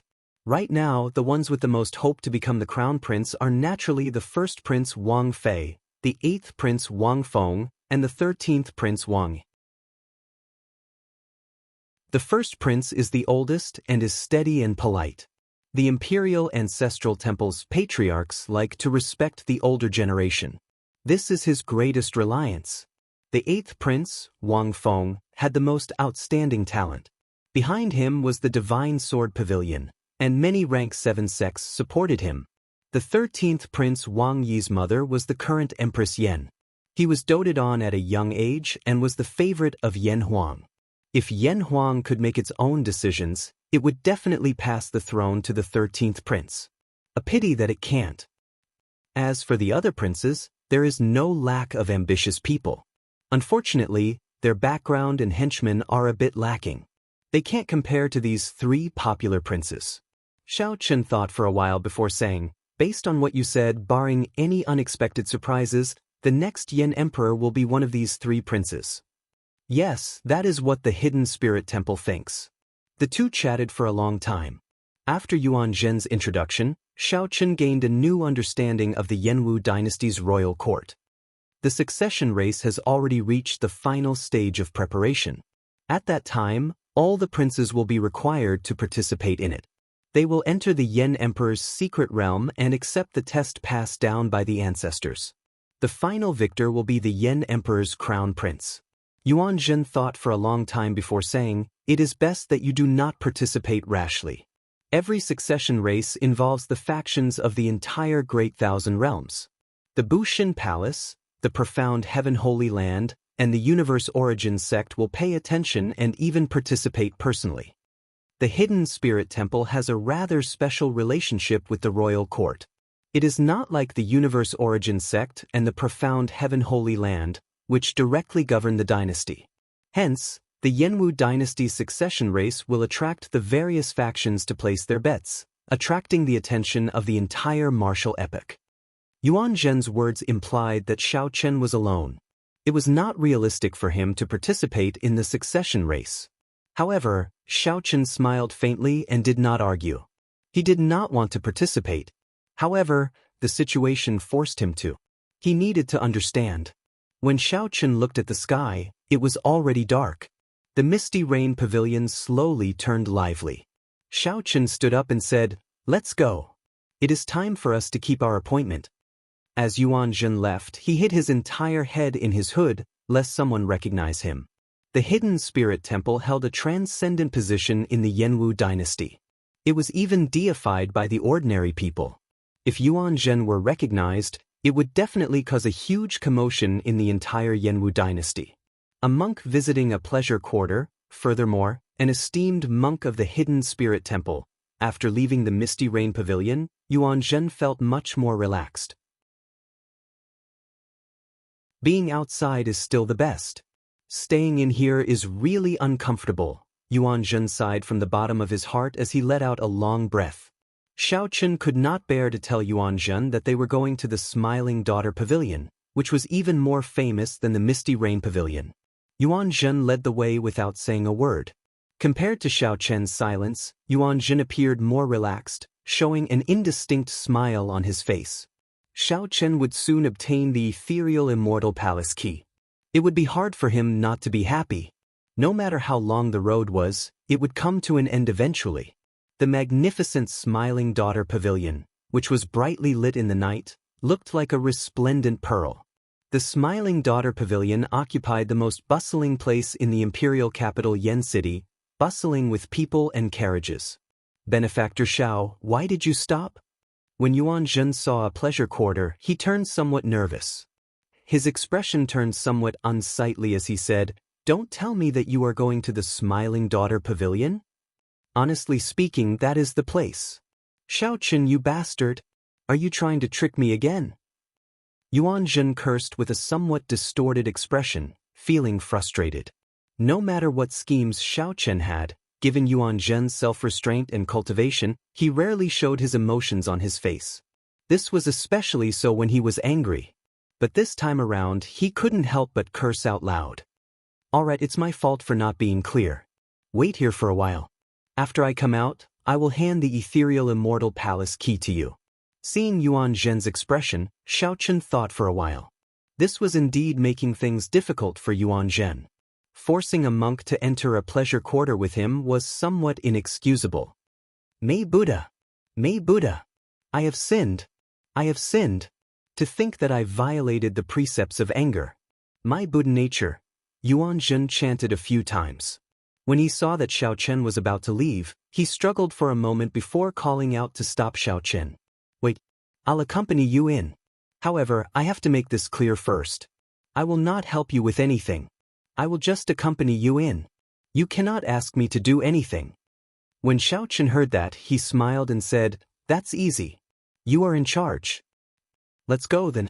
Even though Yuan Zhen said that, he still showed an unsightly expression. He retracted his neck further into his hood. Just at this moment, Xiao Chen glanced around and saw the dirty beggar from back then. This beggar sat at the edge of the Smiling Daughter Pavilion, eating roasted chicken and drinking wine. He grinned as he watched the guests enter and leave. A thought occurred to Xiao Chen. He walked over and took out a bottle of wine to hand to the beggar. This was the dragon race's strongest alcohol, heartburn. The dirty beggar did not care. He opened the bottle and tried to drink it. Xiao Chen quickly stopped him and said, "This wine is too strong. If you can advance to Sovereign Emperor in the future, drink it. The benefits will be boundless." "Ha! It turns out that I can't drink this lousy wine before advancing to Sovereign Emperor?" The beggar mocked. Then he said carelessly, "In that case, I'll return it to you. This beggar doesn't want it anymore." When Yuan Zhen heard that, he thought to himself, "This beggar does not look like an ordinary person when he smiles. Unfortunately, he is not sensible. Since it is a strong wine, if I guessed right, it should be the dragon race's strongest alcohol, heartburn." Back then, Xiao Chen used this wine to make a name for himself at the Peach Blossom Gathering. Many sovereign emperors sought it, yet Xiao Chen gave it to a beggar. Furthermore, the beggar boasted shamelessly. Xiao Chen did not take it. He said seriously, "Even if you can't drink it, it will be useful to you. I want to ask you about someone. 3 days ago, you captured a person and left. I want to know where that person is now." The person that the beggar captured that day looked familiar to Xiao Chen. However, he did not see him clearly. "Are you talking about that foolish brother of mine? Ha! There's no need to look. Just stand here and don't move. You will see him soon." Plop! Right after the beggar spoke, someone tossed a figure down from the building like a sandbag. Wounds covered the person's body, making him appear in a sorry state. The nearby cultivators felt that the Smiling Daughter Pavilion was not in the right. They laughed coldly and strode into the Smiling Daughter Pavilion. "It's that fool again. He gets chased out every 2 or 3 days. How pitiful. Speaking of which, it is strange. If it were someone else causing trouble like this, the Smiling Daughter Pavilion would have silenced them long ago. It is a miracle that this person is still alive. Who cares? Quickly go and reserve a spot. The headliner Ling Long is performing today." The beggar guffawed and pointed to the person in the middle of the road. "What did I say? I was just talking about my foolish second brother." Bang! He fell down. Xiao Chen walked over step by step, his expression growing increasingly doubtful. When he got close, he felt greatly startled. When that person in a sorry state turned his head and saw Xiao Chen, he also felt shocked. "Martial uncle." This person with a swollen face, covered in wounds, and in a sorry state was Xiao Chen's martial nephew, Ling Yu, from the Grave Sea Cluster's Purple Flame sect. As the saying went, it was a small world. Xiao Chen had not expected to see Ling Yu in such a situation. "Martial uncle, martial nephew embarrassed you." Perhaps Ling Yu was too excited, or perhaps he had been wronged for too long, but his eyes immediately turned moist. Ling Yu sounded like he was about to cry, looking very pitiful. "How did you end up like this? Quickly, get up." Xiao Chen asked sullenly as he pulled Ling Yu up. "I want to see elder sister Ling Long, but they won't let me in." Martial nephew feels bitter in his heart. Ling Yu did not have many relatives. To him, Xiao Chen was even closer to him than a senior in the sect. Now that Ling Yu saw Xiao Chen, all sorts of emotions welled up in his heart. Xiao Chen snorted coldly and said, "I'll bring you in. Let's see who dares to stop you." "Really? Martial uncle, when did I boast? There are many places in the world that I cannot bring you to. However, this Smiling Daughter Pavilion is definitely not one of them." Xiao Chen felt some anger in his heart. No matter how deep the accumulations of the Smiling Daughter Pavilion are, in the end, it is still a pleasure quarter. Since when can a pleasure quarter bully others like this? Martial uncle, bring me in. Even a beggar would like to visit a pleasure quarter." Suddenly, Xiao Chen felt like a pair of tongs clamped down on his feet. He lowered his head and looked. That beggar had secretly poured down an entire bottle of heartburn. His face flushed red, and his body felt like burning charcoal. The beggar appeared drunk, smiling like a flower as he grabbed Xiao Chen's leg, unwilling to let go. "Big brother, you are drunk."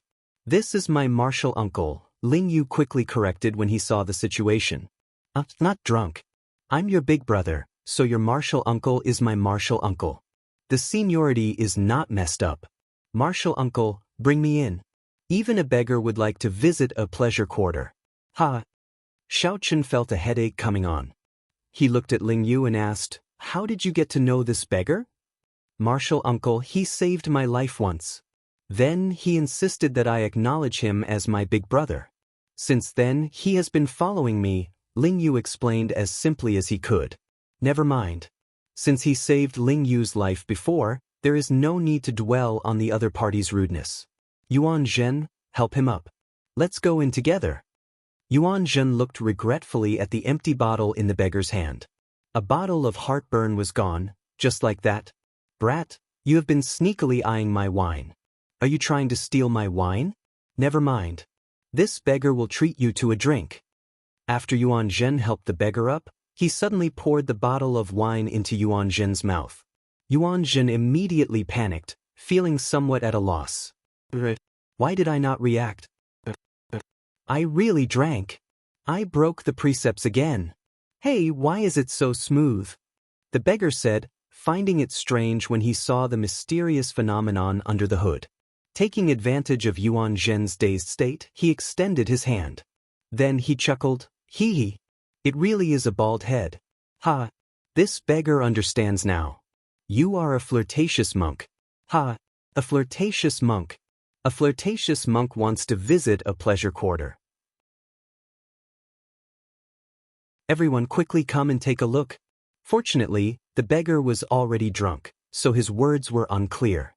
However, this startled Yuan Zhen half to death, startling him back to his senses. Then, he quickly covered the beggar's mouth. As Yuan Zhen watched Xiao Chen and Ling Yu walk over, he felt like crying, but no tears would come out. In one day, Yuan Zhen had broken 2 precepts. First, he abstained from anger. Then he abstained from alcohol. Had he known earlier, he would have given up on the ethereal immortal palace key. "You are not allowed to speak. If you speak again, I will leave you here. Do you hear me?" Yuan Zhen saw the beggar nod a few times before putting down his hand. Then he helped the beggar to catch up to Xiao Chen.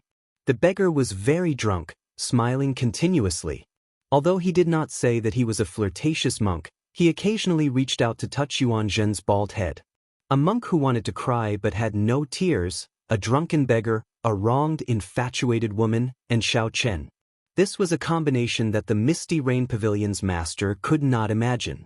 Just like that, they headed for the brightly lit Smiling Daughter Pavilion, the jewel of Yen City, without looking back.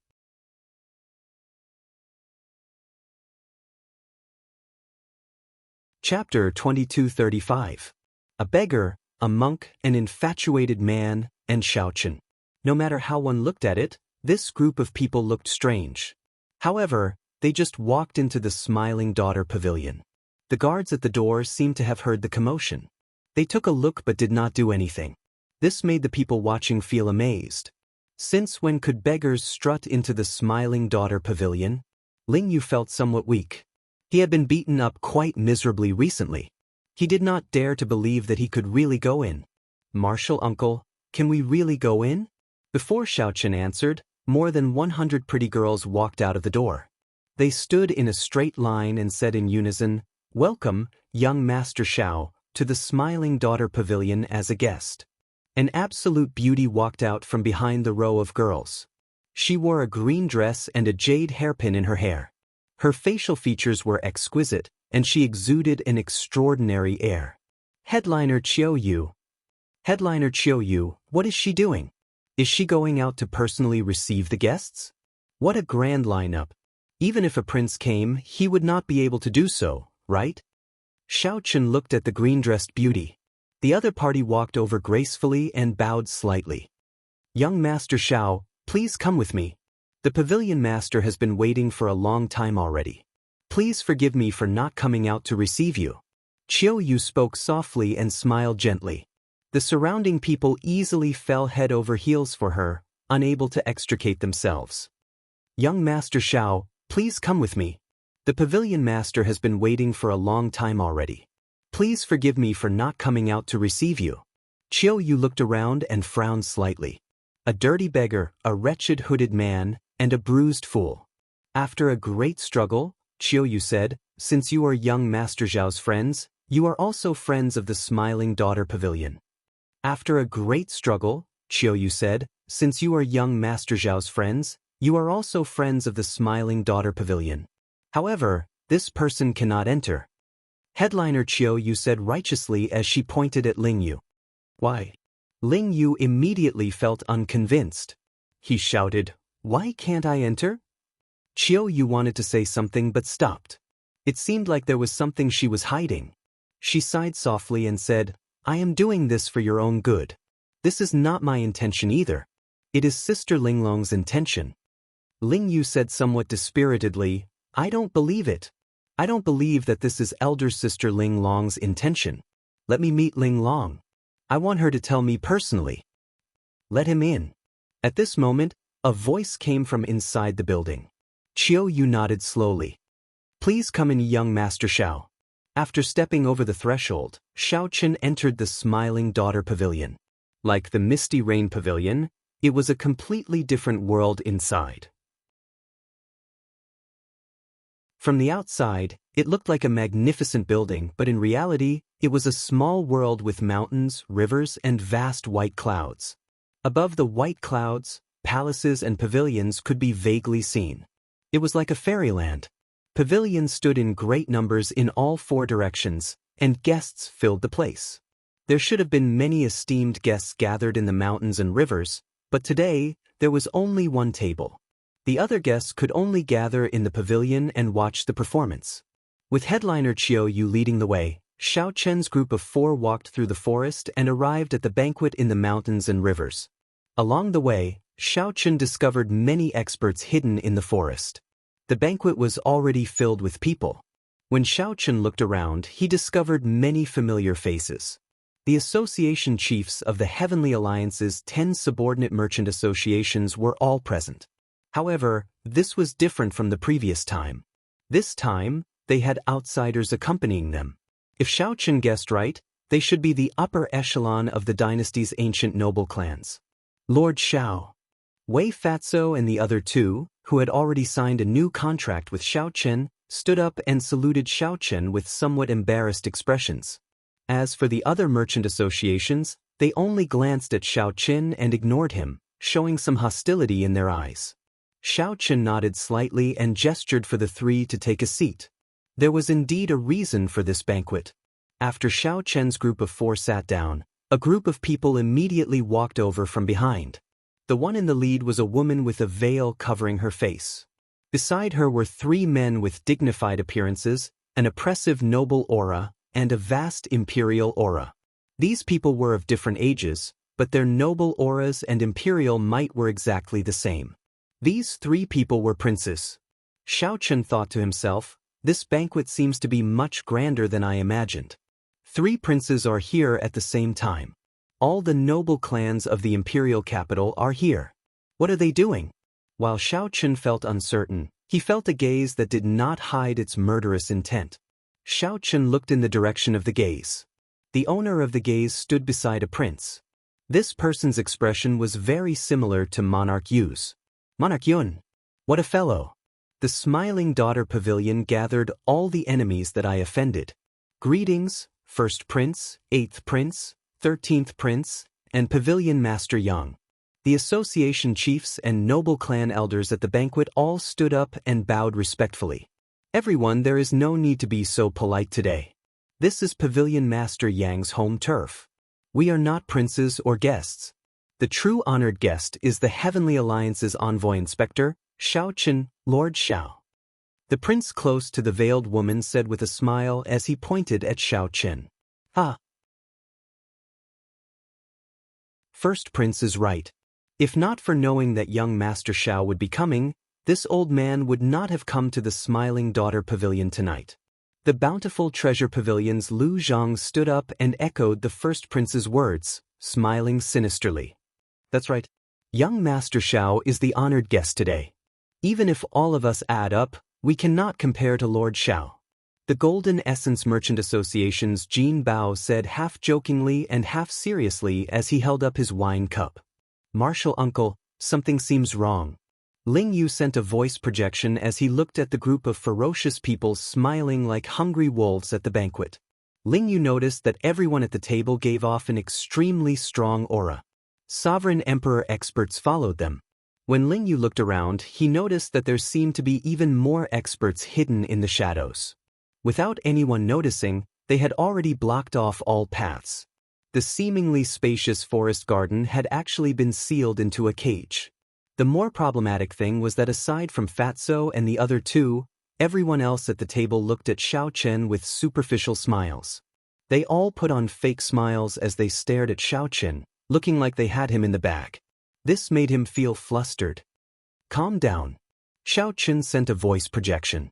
Then he looked at the veiled woman and said, Pavilion Master Yang is really skillful. This Xiao really did not know that this banquet could bring out so many major characters. I am truly overwhelmed by the favor. Originally, Xiao Chen thought that only the first prince would appear. He had not expected such a scene to appear. 3 princes, the 10 association chiefs, and the representatives of the noble clans behind them were all here. What a feast at Hongmen. These people have made up their minds to eat me up for sure. Pavilion Master Yang, who had a veil covering her beautiful face, waved her hand and said, Young Master Xiao, there's no need to be angry. Please take a seat first. Let's talk about business first. I really do not dare to casually sit here. Xiao Chen said indifferently. The veiled woman smiled softly and said, There's no rush. Take a seat first. Today is my Smiling Daughter Pavilion's headliner Ling Long's final performance. If there is anything, wait for headliner Ling Long to finish her performance before we discuss it. Martial Ant. When Ling Yu heard the word Ling Long, he could not hold himself back. On account of Ling Yu, Xiao Chen sat down with a cold expression. Then he looked around and smiled coldly in his heart when he saw everyone's expressions. If you think that you can defeat me, Xiao Chen, with your numbers, then it is too early to be happy. Let's see what kind of tricks you guys are playing. The veiled woman gently clapped her hands. As she clapped, a woman flew down from the palace in the clouds. She held a pipa as she slowly appeared in the clouds. She was like a fairy that could be seen but not reached. The headliner Ling Long is coming out. The guests in the private rooms in the surrounding pavilions burst into an uproar. All sorts of cries rang out. A simple sound test immediately piped up the guests' interest, causing their anticipation to soar. As the pipa music rang out, the vast white clouds turned into a vast river with the music. A clear moon fell into the lake. The orioles in the lake spoke in detail. The flowing water of a quiet spring accompanied the moon as it rose. The bright moon that sank into the river broke out of the water together with the pipa music. A white-clad fairy danced in the moon while holding a sword. With the beautiful pipa music, everyone could not tell whether they were in a fairyland or reality. When the quiet spring turned cold, the pipa music gave rise to boundless melancholy. The bright moon in the sky was like a lonely cage, locking down that beautiful fairy. No matter how the beautiful fairy danced, she could not break out of the moon with her sword in hand. A stifling mood filled everyone's hearts, making them feel extremely unbearable. When the stifling mood reached its limits and was about to crumble, the pipa music suddenly sped up. It was like a vast army cutting off all means of retreat, launching a final charge. Bang! The bright moon in the sky shattered, and the beautiful woman trapped in the cage emerged with her sword. Whoosh! Whoosh! It was not just one person. More than 100 white-clad women appeared in the moon, dancing with their swords as they flew down the cloud platform. When they arrived in the surrounding pavilions, they flew up and down, dancing gracefully. The fairy was instantly within reach. It was like a dream turned into reality. Everyone's depressed mood was swept away, and thunderous cheers erupted. After the song ended, Ling Long smiled faintly and bowed slightly, silently taking her leave. Headliner Ling Long, don't go. One more song. One more song. The fairy basket appeared at the right time. Immediately, the honored guests in the private rooms made a move. Countless primeval heavenly pills turned into jade ribbons that entered the fairy basket in the clouds. Immortal light spread out from the basket, and thousands of flowers flew out. The atmosphere in the Smiling Daughter Pavilion's small world reached its peak. Everyone, please be quiet. Today is headliner Ling Long's last performance. In the future, she will not appear in the Smiling Daughter Pavilion. She will not appear in the Smiling Daughter Pavilion in the future, the headliner Chiao Yu said softly as she slowly appeared in the sea of flowers in the clouds. After a pause, while everyone was stunned into silence, Chiao Yu said loudly, "The first prince has already returned the secular world to the first prince. On the 15th of next month, the first prince will personally win over headliner Ling Long. I hope that at that time, everyone will come and give their best blessings." What? At the banquet, the wine cup in Ling Yu's hand fell to the ground and shattered.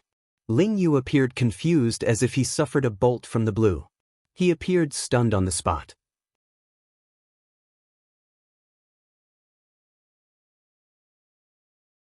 Chapter 2236. One song was enchanting, one word was heartbreaking. On the 15th of next month, the first prince will personally marry headliner Ling Long. Everyone is welcome to attend headliner Ling Long and the first prince's wedding. Before Ling Long's ethereal pipa music faded away, Chiao Yu's words shattered Ling Yu's heart. He was in a daze, completely dumbfounded like a wooden chicken. This is really surprising. To think that the first prince wants to marry headliner Ling Long.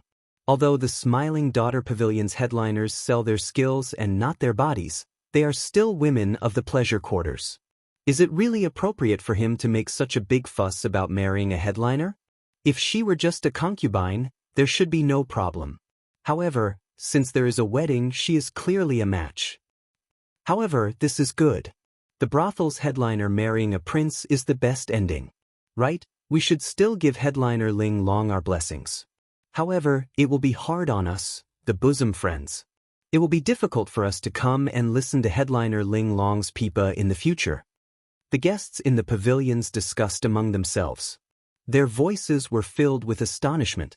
However, most of them gave their blessings. After all, marrying a prince was indeed a fortunate thing for the brothel's headliner. What was even rarer was that the first prince would personally come and give headliner Ling Long a wedding. In the future, if the first prince Wang Fei could win the succession race, he would become an imperial consort. At the banquet, the 8th prince, the 13th prince, and the noble clan elders were similarly startled. Although everyone knew that the first prince Wang Fei was very close to the Smiling Daughter Pavilion, no one expected him to lower his status and win over the brothel's headliner. The two formed an unbreakable alliance. However, why did the Smiling Daughter Pavilion place all its bets on first brother? Confusion flashed in the 8th Prince Wang Feng's eyes as he revealed a contemplative expression. He had not received any news of this sudden turn of events. This was simply incomprehensible. It was truly puzzling that they had not received any prior information about this sudden turn of events. Congratulations, first prince. Come, let's offer a toast to the first prince.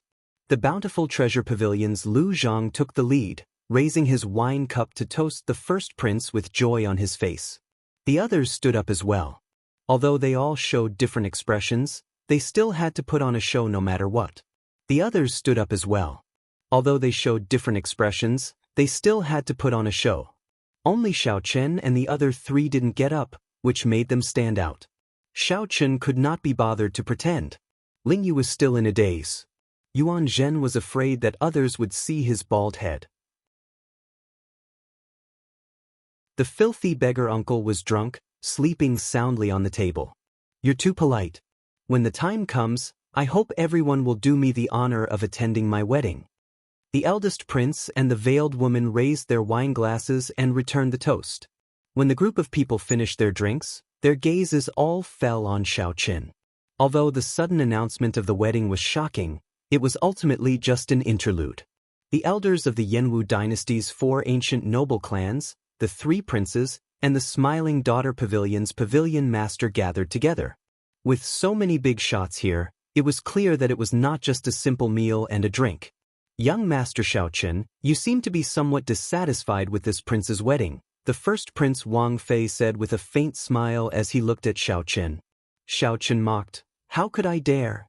It is just that my legs are inconvenient and I can't get up. I will not bicker with you about this. Pavilion Master Yang already told me about the matter between your friend and headliner Ling Long. However, I don't mind such a small matter. This prince doesn't care about a piece of trash who doesn't have eyes." From the start to the end, the first Prince Wang Fei did not look at Ling Yu. He only stared at Xiaoqun. Ling Yu startled awake and immediately raged, wanting to flare up on the spot. However, Xiaoqun placed a hand on Ling Yu's shoulder and pressed him down. Then he sent a voice projection, "If you trust Martial Uncle, don't act rashly." Ling Yu endured the rage in his heart and showed a sullen expression, not saying a word. However, he managed to calm down in the end. "All right, let's not waste any more time. Young Master Xiao, this prince has always respected you. I have no other intentions in coming here.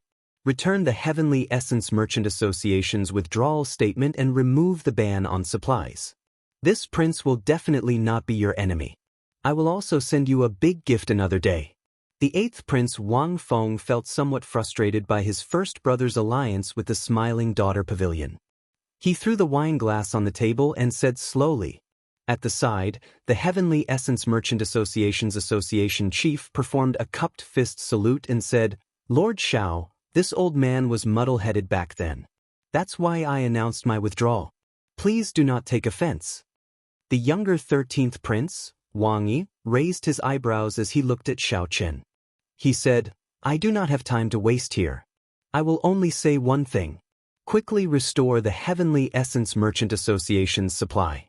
In the end, the imperial capital Yen City belongs to the Wang clan, not the Xiao clan. Wang Yi's words were casual, but compared to the 8th prince, it was a blatant threat to Xiaoqun. The first Prince Wang Fei said indifferently, "My 2 worthy brothers have already said most of what I wanted to say. Let me add one more thing. Aside from handing over the withdrawal statement and resuming the supply, you should also return the fairy basket to Tower Lord Yang. This was different from the previous time in the main pavilion. Now, the 9 Cauldron Pavilions Association chiefs had either princes backing them or ancient noble clan elders. They felt very confident as they coldly eyed Xiaoqun. The 9 Cauldron Pavilions Wei Fatso felt bitter in his heart. Look at this lineup. The new envoy inspector seems somewhat overwhelmed. Did he bet on the wrong treasure this time? The Linlang Pavilion and the Ancient Cloud Merchant Association, which signed the new contract with Xiaoqun, were already frightened out of their wits. They sat at the banquet table, trembling in fear. Just the gathering of the 4 ancient noble clans' elders already put a mountain of pressure on them.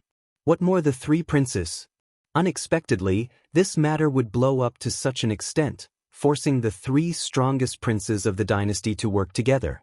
Many pairs of cold and emotionless eyes stared at Xiaoqun from all over the table.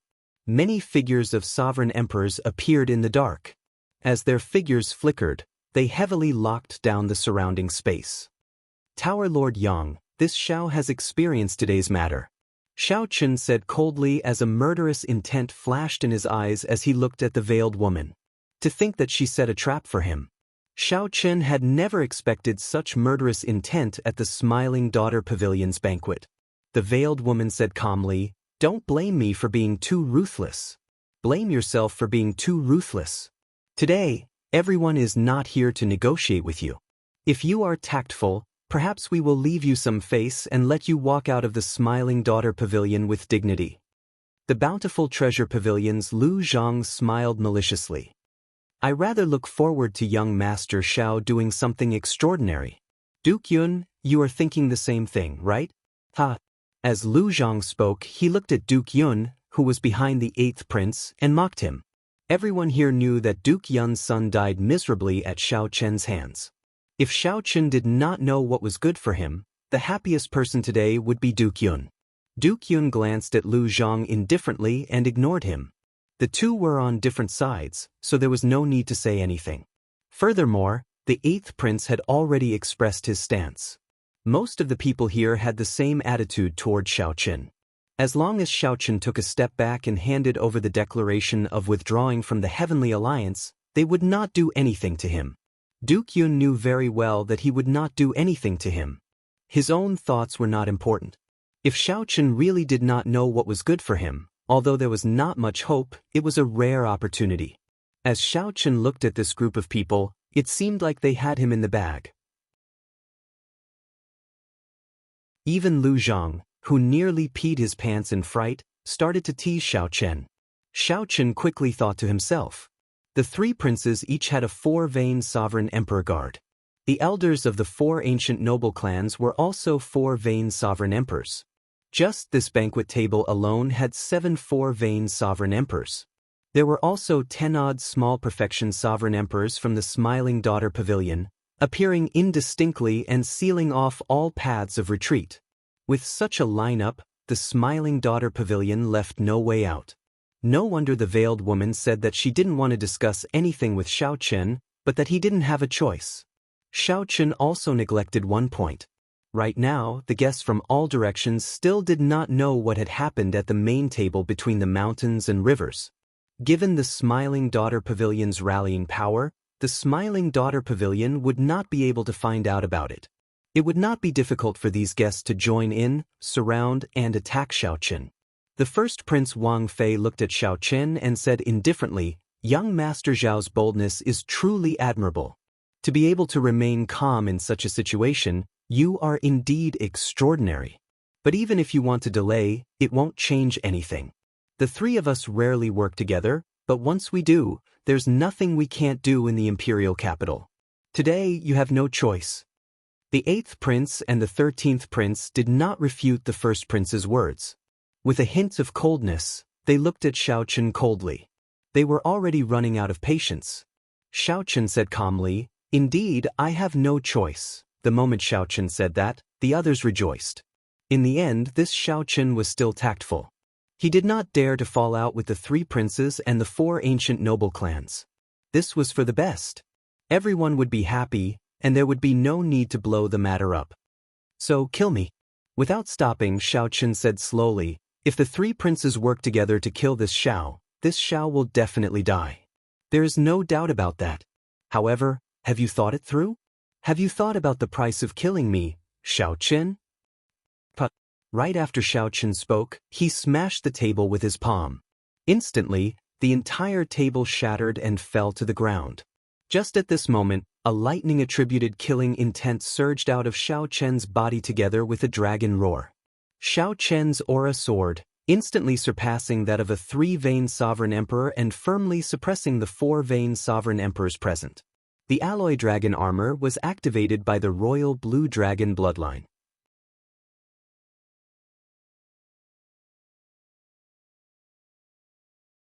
Chapter 2237. The Alloy Dragon Armor.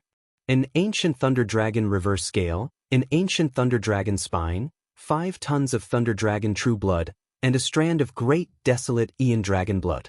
The Alloy Dragon armor was already a 4-star battle armor.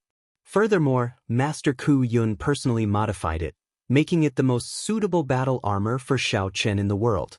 The instant Xiao Qun activated the Alloy Dragon armor, the blue dragon's power in the depths of his bloodline ignited like tar. It turned into a surging dragon flame burning fiercely.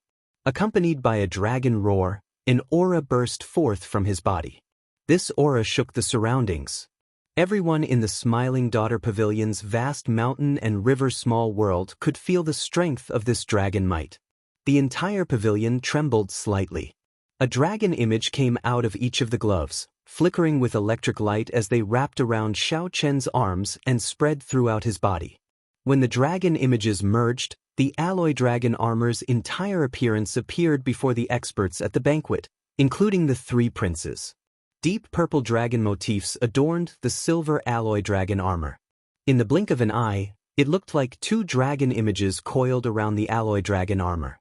It bared its fangs and brandished its claws, looking incredibly tyrannical. A purple pendant on Xiao Chen's forehead added the finishing touch, making the entire alloy dragon armor come to life. Have you thought about what price you will have to pay for killing me, Xiao Chen? Xiao Chen's words rang in everyone's ears. At first, the three princes, the veiled woman, and the noble clan elders all mocked him in their hearts. Ordinary people would care about Xiao Chen's identity as an envoy inspector. However, everyone here shed all pretense of cordiality. Who would truly fear Xiao Chen? It was not like the Heavenly Alliance's envoy inspector had never died in Yen City before. However, when Xiao Chen smashed the banquet table and revealed the alloy dragon armor, the pressure that he felt startled everyone. The pressure that even four vain sovereign emperors found unbearable startled everyone. Everyone felt a soul-deep chill from Xiao Chen's body. Xiao Chen, do you really want to die that badly? The veiled woman's expression turned extremely cold. Unexpectedly, Xiao Chen was so decisive. To think that he would not compromise despite facing certain death. The three princes' expressions turned even more unsightly. They were princes. Although there was a gap between them and the competition between them was fierce. However, since they were both from the royal family and were connected by blood, this was the first time he felt his dignity being insulted. This Xiao Chen really didn't know what was good for him. He didn't know what was good for him. The three princes appeared at the same time and gave him a way out, but he refused. He actually fell out with them in front of everyone and even threatened them. If it was just an ordinary person, it would have been fine. He could have killed them easily. However, when Xiao Chen activated the alloy dragon armor, the elders of the four ancient clans and the three princes felt their hearts tighten. He knew that things couldn't end well. This Xiao Chen wasn't as easy to kill as he had imagined. If they were to forcefully make a move, the price they would have to pay would be severe. There might even be people who would die. Xiao Chen, as the saying goes, leave a way out for others. Do you have to be so ruthless? Why force yourself into a dead end? As long as you lower your head and admit your mistake, we will all be friends. I can even tolerate you killing Monarch you. The eighth prince said sullenly as he enunciated every word as he looked at Xiao Chen. Xiao Chen, don't be so shameless. Everyone called you over because they gave you face. Otherwise, there would be no need to waste words with you. We have many ways to kill someone in the imperial capital without anyone noticing. The first Prince Wang Fei said coldly with a sullen expression. This is the first time this old man saw someone who dared to smash the table in front of the three princes. Are you trying to rebel? A dark look flashed in the 13th prince's eyes. This was his first time seeing such a disgraceful person, which made him exceptionally angry. Ha! When Xiao Chen heard that, he guffawed. This was simply the funniest joke he had ever heard. Interesting. Interesting. This group of people gathered together and laid this trap, wanting to trample on him. Then, they even wanted to say that he threatened to kill himself. However, Xiao Chen had seen this many times and already disdained explaining. He could not be bothered to say anything more. He laughed loudly and said, "This Xiao never speaks nonsense. Don't you want to leave the alliance? Don't you want the fairy basket? Don't you want me, Xiao Chen, to lower my head and admit my mistake? Kill me, Xiao Chen, and take my head. Then, you can obtain everything you want. Come, do your best. As long as you think of the price, this Xiao will stand here and wait for you." As Xiao Chen laughed maniacally, he looked coldly at this group of people. With the support of the alloy dragon armor, the blazing dragon might burned even more intensely. The blazing dragon might was unblockable. The sealed, smiling daughter pavilion shook continuously, on the verge of collapse. The guests in the surrounding pavilions, far away from the small world of mountains and rivers, all panicked. What's going on? What a strong dragon might! Is someone causing trouble in the smiling daughter pavilion? What happened in the small world of mountains and rivers? Quickly leave. We cannot remain in the private room. The entire smiling daughter pavilion descended into chaos. Everyone rushed out in panic. When they looked into the distance and saw the scene in the mountain and river, they were all stunned. It was the three princes and Pavilion Master Yang. Any one of them could shake the entire imperial capital. To think that they were all gathered here. That was not all. There seemed to be 4 ancient noble clan elders behind them, all 4 vain sovereign emperors. 10 odd sovereign emperors appeared in the surroundings. However, no one dared to make a move. This was because that person, that youth in dragon armor, was simply too dazzling. He gave off an aura of someone who was unafraid of death, someone who looked down on the world with disdain, someone who ruled over the world. Damn it! Why is this person so unreasonable? The 3 princes felt enraged in their hearts. Xiao Qin knew that he would die for sure, but he still dared to challenge them. Test him. The first prince could not endure it any longer. He gave a secret order, and a 3-vain sovereign emperor hidden in the dark immediately appeared. This sovereign emperor moved as fast as a ghost, appearing at lightning speed and charging at Xiao Qin. I have an immortal heart, but the world is unfair. Thieves rule the Tao, always tainted by dust. It is my immortal heart that is tainted. When the dust is washed away, the moment the flower blooms, it illuminates 3 lives. Whoosh! Heavenly Slayer, an inherited secret treasure of the Blue Dragon Land, a powerful soul weapon, was unsheathed. I will use the light of this saber to shatter the filth of the world, restoring my immortal heart. In the next moment, the immortal flower bloomed. A blue lotus flower made of pure saber intent bloomed with Xiao Qin as the center. As the saber light shot out, blue lotus flowers bloomed in the sky. Immediately, mountains, rivers, and pavilions disappeared from this world. Only the lotus flowers bloomed, filling the sky with light and shadows, creating a dreamlike space. As the light and shadows changed, Xiao Qin stood on a blue lotus flower. His eyes looked crystal clear, and his immortal heart shone with light. When the mysterious phenomenon vanished, a resplendent saber light instantly killed the 3-vain sovereign emperor who sneak-attacked Xiao Qin. The saber light chopped the corpse in half. The saber light did not stop, shattering the restrictions. Kasi. A crack appeared on the roof of the Smiling Daughter Pavilion. This saber strike seemed to split the sky. The boundless starlight in the night sky of Yen City flowed through the crack and bathed Xiao Qin, who wore the alloy dragon armor. Whoosh! This scene set the entire place abuzz. The 3 princes' expressions turned even more unsightly, looking as pale as snow. This saber strike truly tore through the sky. It would definitely startle the entire imperial capital. They could no longer hide the matter of them working together to kill the Heavenly Alliance envoy inspector. Even if they could not kill Xiao Qin, they had to. However, Xiao Qin killed a 3-vain sovereign emperor with 1 saber strike. Who would dare to step forward and test the saber? Only now did they truly understand what Xiao Qin meant when he said, "Have you thought it through?" That saber. The sovereign emperors stared at the Heavenly Slayer's saber in Xiao Qin's hand. Deep fear flashed in their eyes.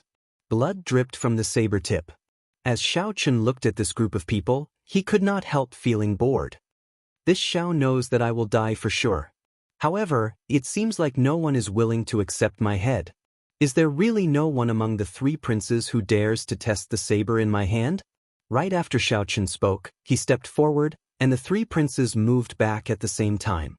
The 4-vain sovereign emperor experts protected them. The association chiefs of the other merchant associations and the noble clan elders all took a step back as if they could not control their legs. Only the veiled woman showed a cold expression. A murderous intent flashed in her eyes as she said coldly, "Xiao Qin, I'm warning you one last time. Don't force me. No one has ever walked out alive after causing trouble in the Smiling Daughter Pavilion. Let me tell you, no one has ever." Her voice was as cold as snow, making everyone tremble. Clearly, this Smiling Daughter Pavilion's pavilion master really wanted to kill. Someone broke the Smiling Daughter Pavilion's restrictions and tore through the roof. This was already a great humiliation, crossing the bottom line long ago. When Xiao Qin heard that, he could not help mocking, "What a great, don't force you.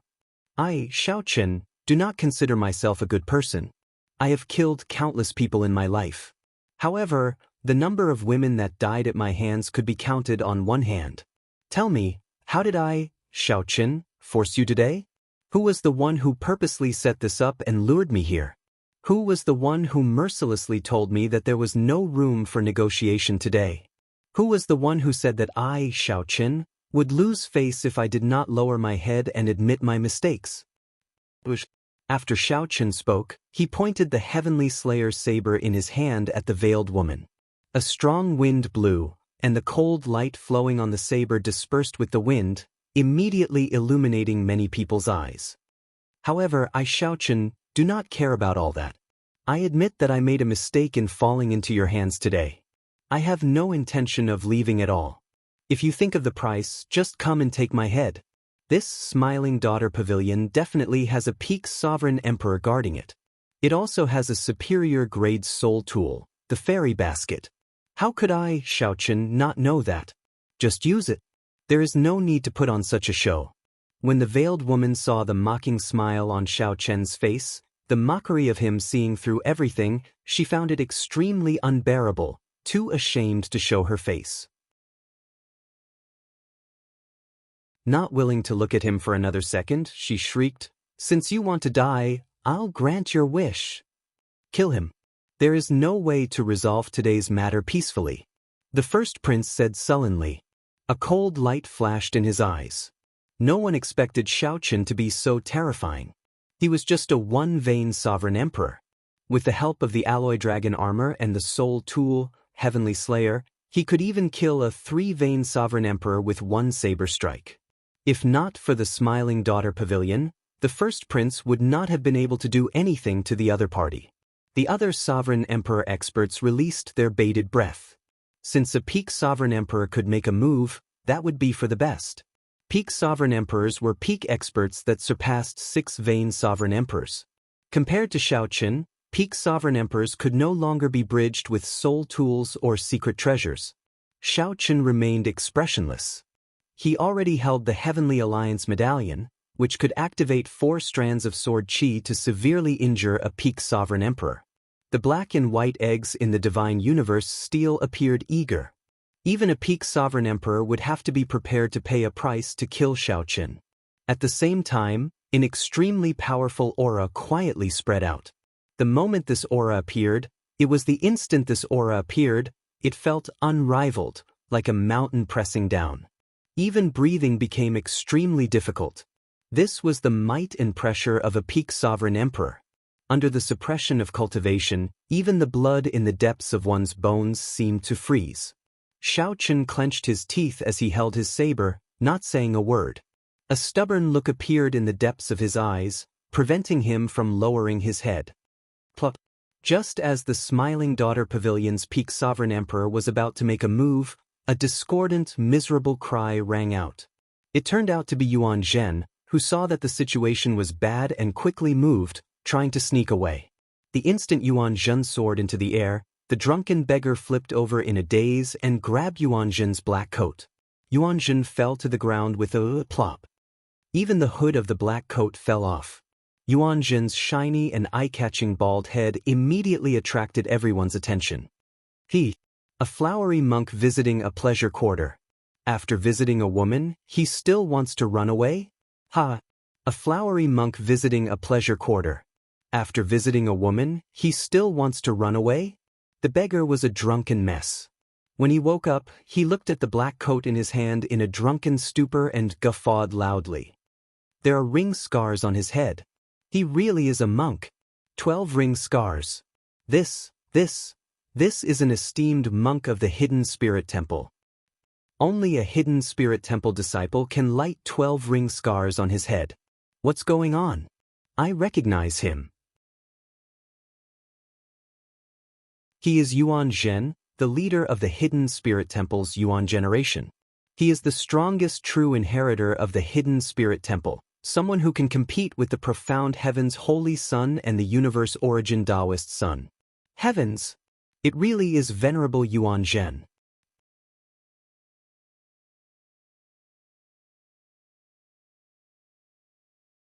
Chapter 2238. Is it really only the Hidden Spirit Temple's disciple who can light the 12 ring scars? What's going on? I recognize him. He is Yuan Zhen, the leader of the Hidden Spirit Temple's Yuan generation. He is the strongest true inheritor of the Hidden Spirit Temple, someone who can compete with the profound heaven's holy sun and the universe origin Tao Sun. It really is great Master Yuan Zhen. Yuan Zhen, who had been tripped by the beggar, felt disheartened. He lay face down on the ground, unwilling to get up. Great Master Yuan Zhen? The first Prince Wang Fei asked in a probing manner. The association chiefs of the other merchant associations and the noble clan elders found this incredible. Why did the strongest true inheritor of the Hidden Spirit Temple come to the Smiling Daughter Pavilion for no reason? Furthermore, he came with Xiaoqin. Could there be some other reason behind this?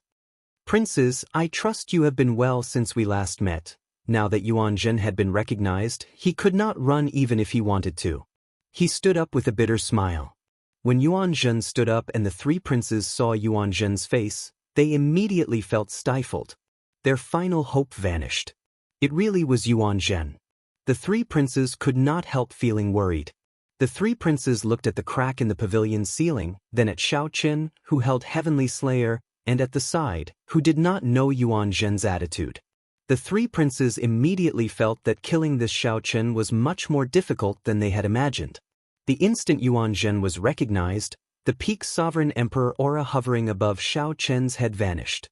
That peak sovereign emperor, who was hiding somewhere, still felt mysterious and unfathomable, unblockable. What was a peak sovereign emperor? Sovereign emperors had 9 divine veins. 1 to 3 divine veins could only be considered small perfection. 3 divine veins were great perfection.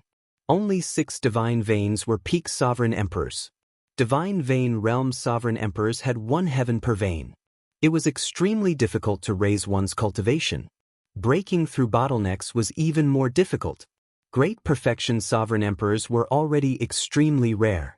It was no exaggeration to call a peak sovereign emperor peak. As long as this peak sovereign emperor remained, the veiled woman would firmly grasp the Smiling Daughter Pavilion situation, regardless of whether he had 7 divine veins or 8 divine veins. However, a peak sovereign emperor would not make a move unless it was absolutely necessary. After all, you already stand at the peak.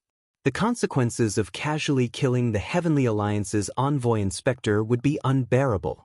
In the past, there were 3 inspectors who had died, but they were all unsolved cases. No one knew who had killed them. Now, Xiaoqin's saber light that broke the Smiling Daughter Pavilion's roof had already startled the entire imperial capital. It was almost impossible to hide it. Furthermore, the Hidden Spirit Temple's Yuan Zhen suddenly appeared. The peak sovereign emperors already had to be wary of them, so they had to be much more careful. That was what most people thought. They were not surprised that the peak sovereign emperors did not make a move to kill Xiaoqin. A strange look flashed in the veiled woman's eyes. She looked at Yuan Zhen and said through clenched teeth, "Interesting. My Smiling Daughter Pavilion has seen all sorts of people come here before, but not a monk. Grandmaster Yuan Zhen, you came at the right time. Do you want me to call a few heads over to accompany you?" Yuan Zhen pressed his palms together before Pavilion Master Yang's clear mockery.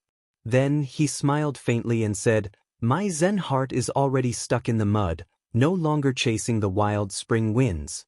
This humble monk thanks Pavilion Master Yang for your kind intentions. This time, I was only invited by Benefactor Xiao to attend the Pavilion Master's banquet with him. I have no other intentions." When the veiled woman heard that, she felt enraged. This damn bald monk spoiled her plans. Yuan Zhen's casual words easily resolved the awkwardness. "My Buddhist heart is calm, like a willow in the mud. Grandmaster Yuan Zhen truly lives up to his name.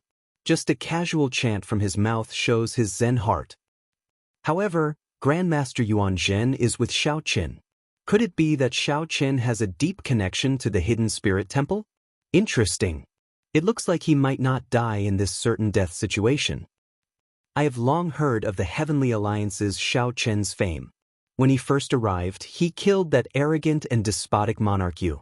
Today, 3 princes gathered before him, but they could not gain an advantage over him. I feel that it is better for such a person to live. Indeed, it would be a pity if he died." You did not see it earlier. He killed the Smiling Daughter Pavilion's 3-vein sovereign emperor with one saber strike.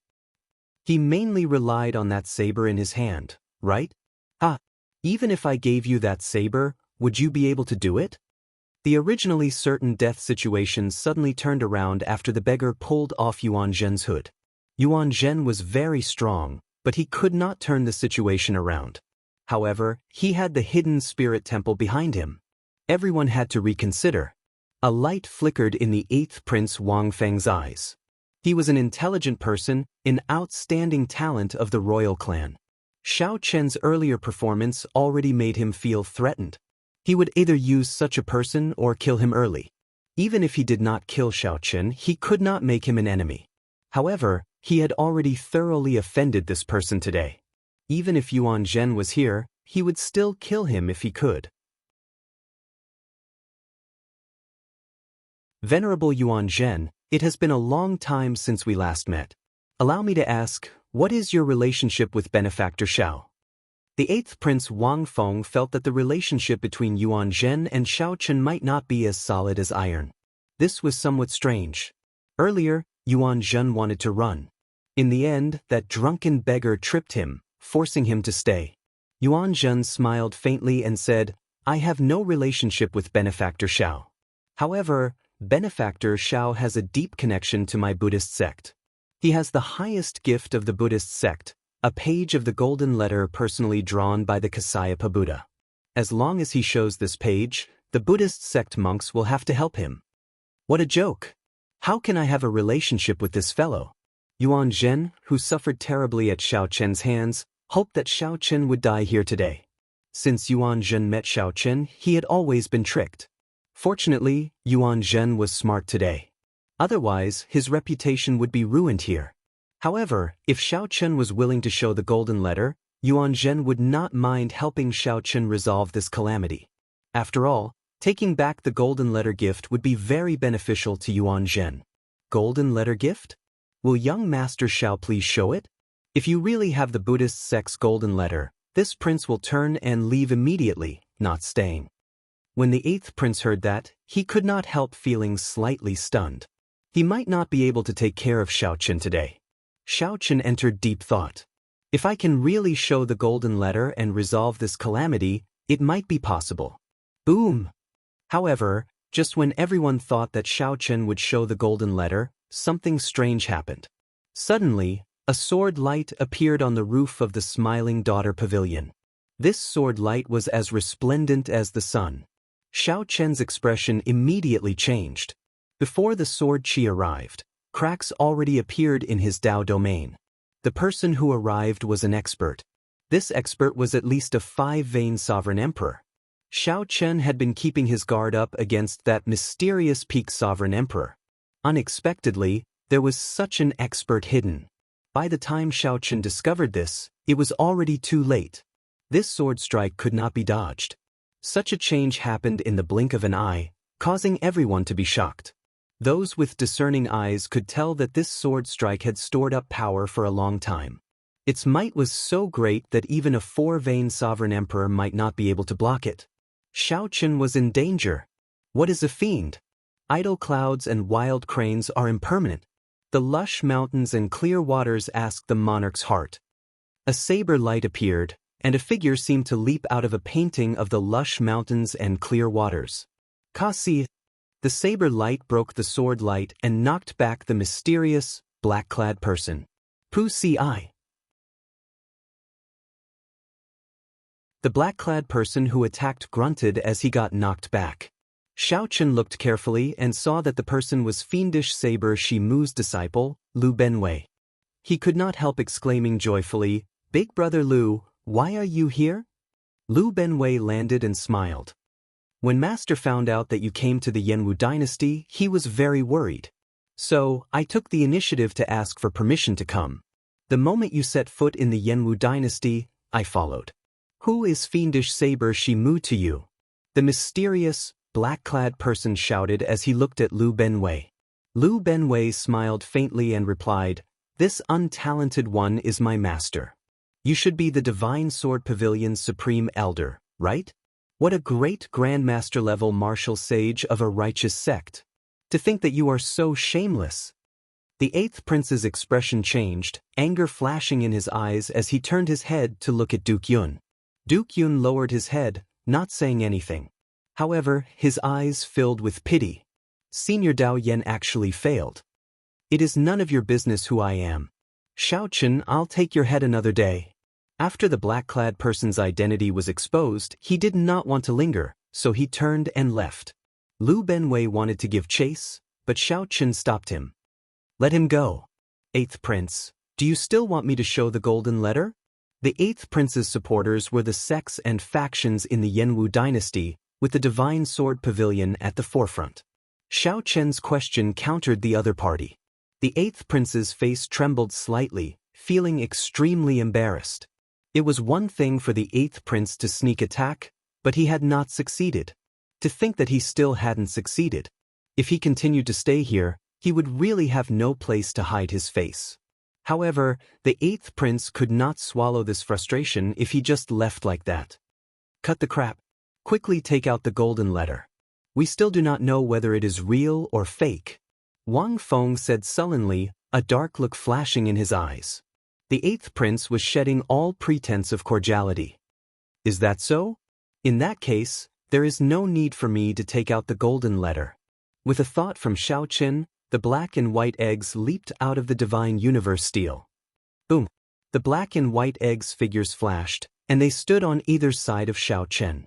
Their auras soared, rising from 4-vein sovereign emperor to 5-vein sovereign emperor.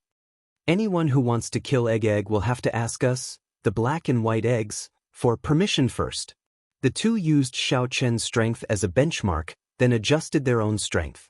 Now, Xiao Chen activated the alloy dragon armor and could rival a 4-vein sovereign emperor.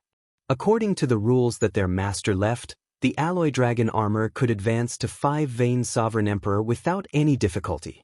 It was not over yet. Suddenly, a ghastly howl rang out from outside the Smiling Daughter Pavilion. Then, a huge hole opened up with a loud boom. The Misty Rain Pavilion's Su Yi arrived, leading dozens of women.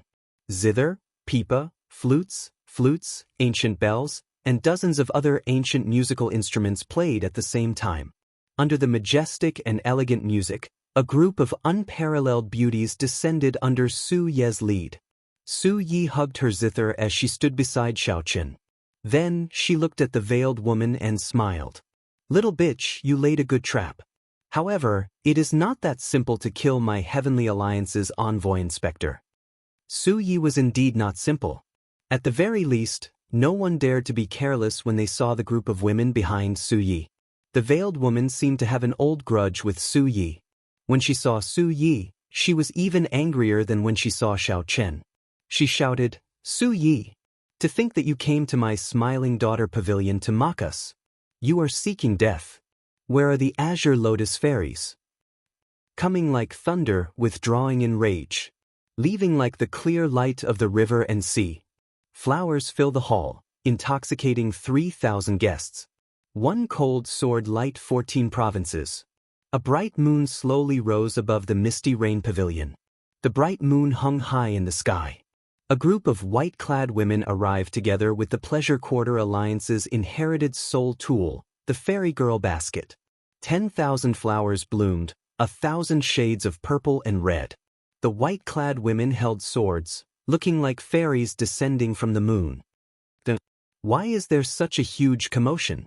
The Misty Rain Pavilion's legendary 100 Fairies of the Pear Garden and the Smiling Daughter Pavilion's Azure Lotus Sword Dance actually appeared at the same time. What are they doing? Heavens! My eyes must be playing tricks on me. I must be dreaming. Such a large lineup stupefied the guests in the surrounding pavilions. They found this scene unreal. The Misty Rain Pavilion had close to 100 Soul Tool-grade musical instruments. However, the Smiling Daughter Pavilion's Fairy Girl Basket had been passed down for a long time. It could fight against 100 alone. The Azure Lotus Fairies' white-clad swords danced, looking unparalleled in the world. No matter who won, both sides would have to pay a huge price.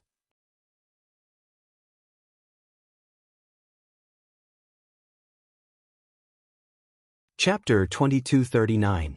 According to the legend, the Misty Rain Pavilion had close to 100 beautiful headliners holding soul treasure-grade musical instruments. They were known as the 100 Fairies of the Pear Garden. However, no one had seen them or performed them publicly. There were only rumors.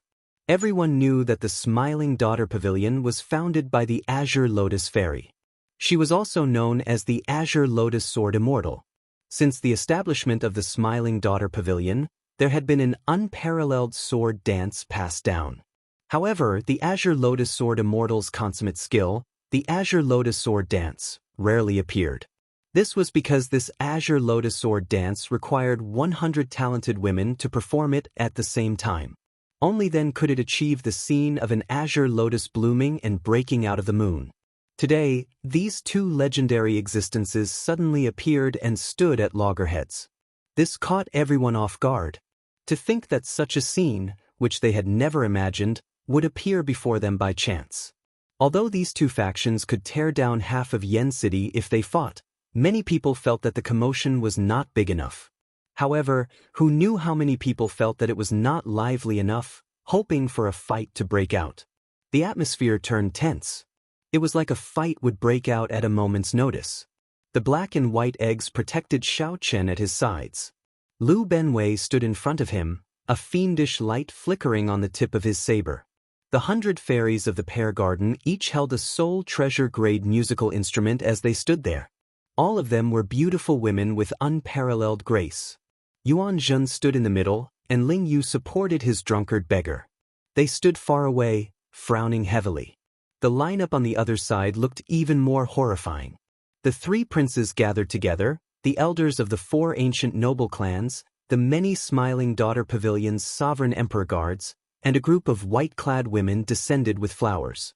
The first prince Wang Fei, the 13th prince Wang Yi, and the 8th prince Wang Feng all showed extremely unsightly expressions. The three were already in a predicament. Originally, they thought that nothing would go wrong, that they could easily deal with Xiao Chen. To think that they caused such a huge commotion. Not to mention killing Xiao Chen, the three might not even be able to retreat safely.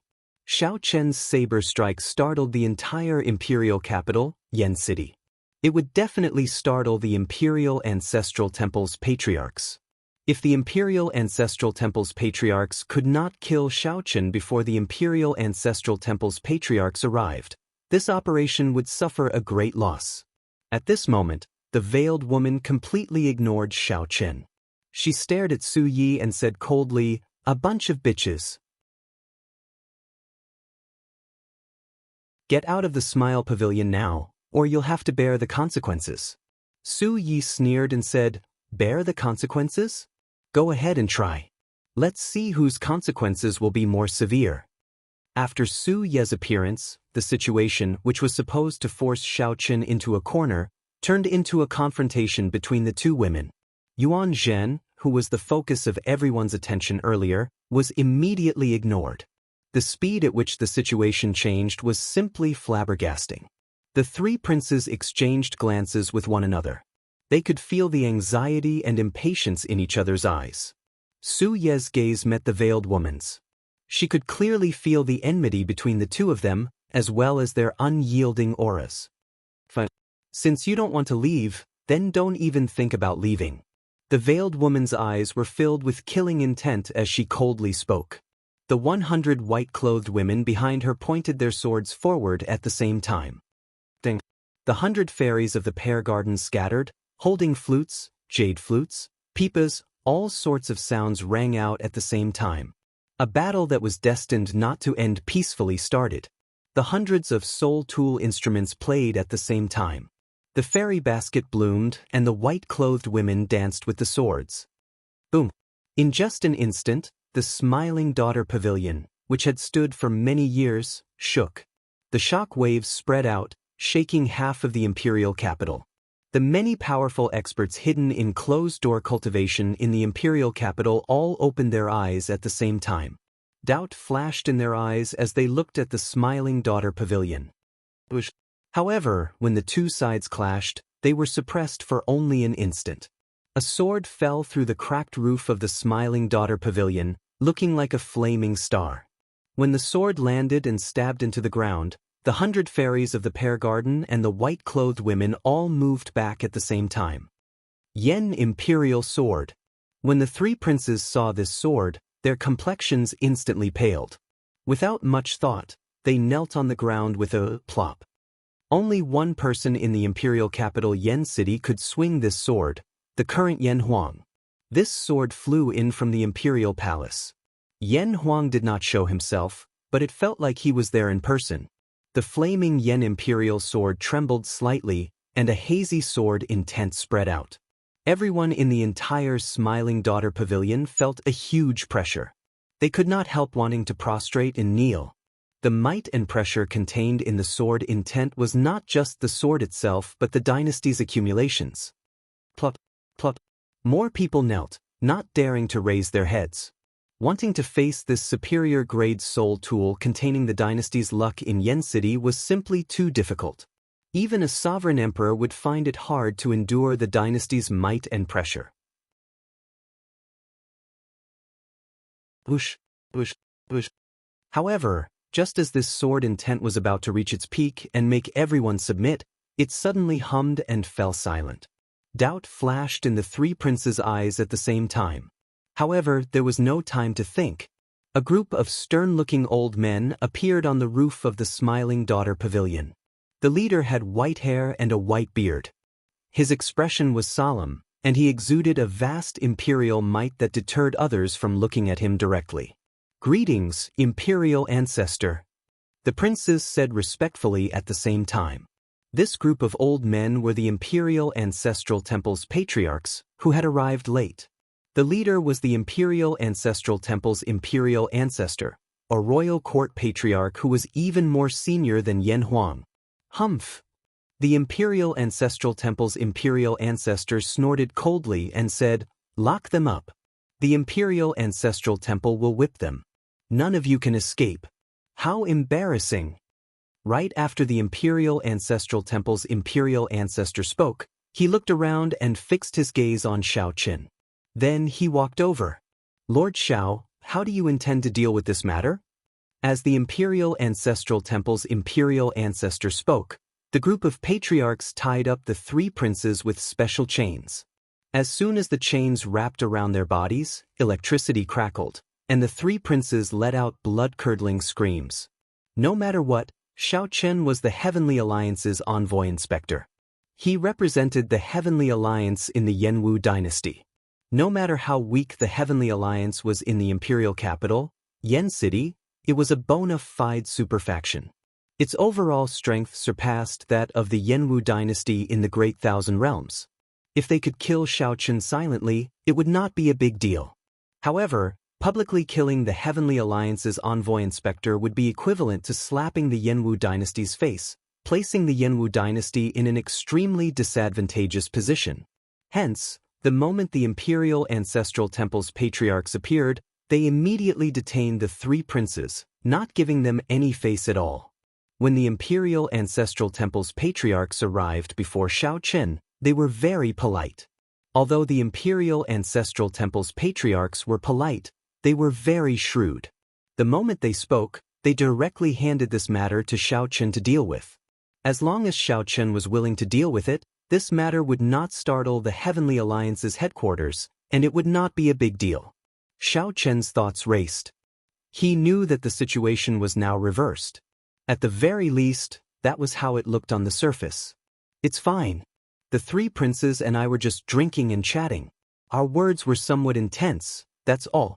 However, this Smiling Daughter Pavilion slandered me, saying that I stole their imitation holy tool and tarnished my reputation. They even attacked me. This truly chills the Xiao. Xiao Qin knew very well that while this Imperial Ancestral Temple's patriarchs appeared strict and merciless to the 3 princes, in reality, it would not hurt them at all. In reality, it wouldn't hurt him at all. It was just for show. The one that could truly be suppressed was still the Smiling Daughter Pavilion. "Alright, I understand. I'll help you make the decision." The Imperial Ancestral Temple's Imperial Ancestor turned his head and looked at the veiled woman. "Pavilion Master Yang, Since you are responsible for this matter, you need to make up for it. If you feel dissatisfied, you can tell me now." The white-haired old man clearly wanted to keep the peace. Since Xiao Chen had already placed the blame on her, the Imperial Ancestral Temple's imperial ancestor turned his head back and looked at the veiled woman. Under such circumstances, there was no way for her to explain herself, no matter how unwilling she was. Could she really say that this was planned by the three princes? The Imperial Ancestral Temple's patriarchs appeared strict to the princes, but in reality, they were the most protective of their own. Even Xiao Chen said that the three princes were not wrong. Even if she did not want to take the blame, she had to. Under the veil, Pavilion Master Yang gritted her teeth. She was so angry that her face nearly turned black. After calming herself for a long time, she said, "This Pavilion Master is not dissatisfied. Lord Xiao is right. This little girl did slander Lord Xiao. I apologize to Lord Xiao here.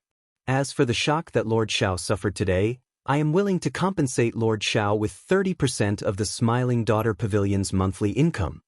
Before Xiao Chen could say anything, Su Yi smiled softly and said, "In that case, I will reluctantly forgive you on behalf of Lord Xiao.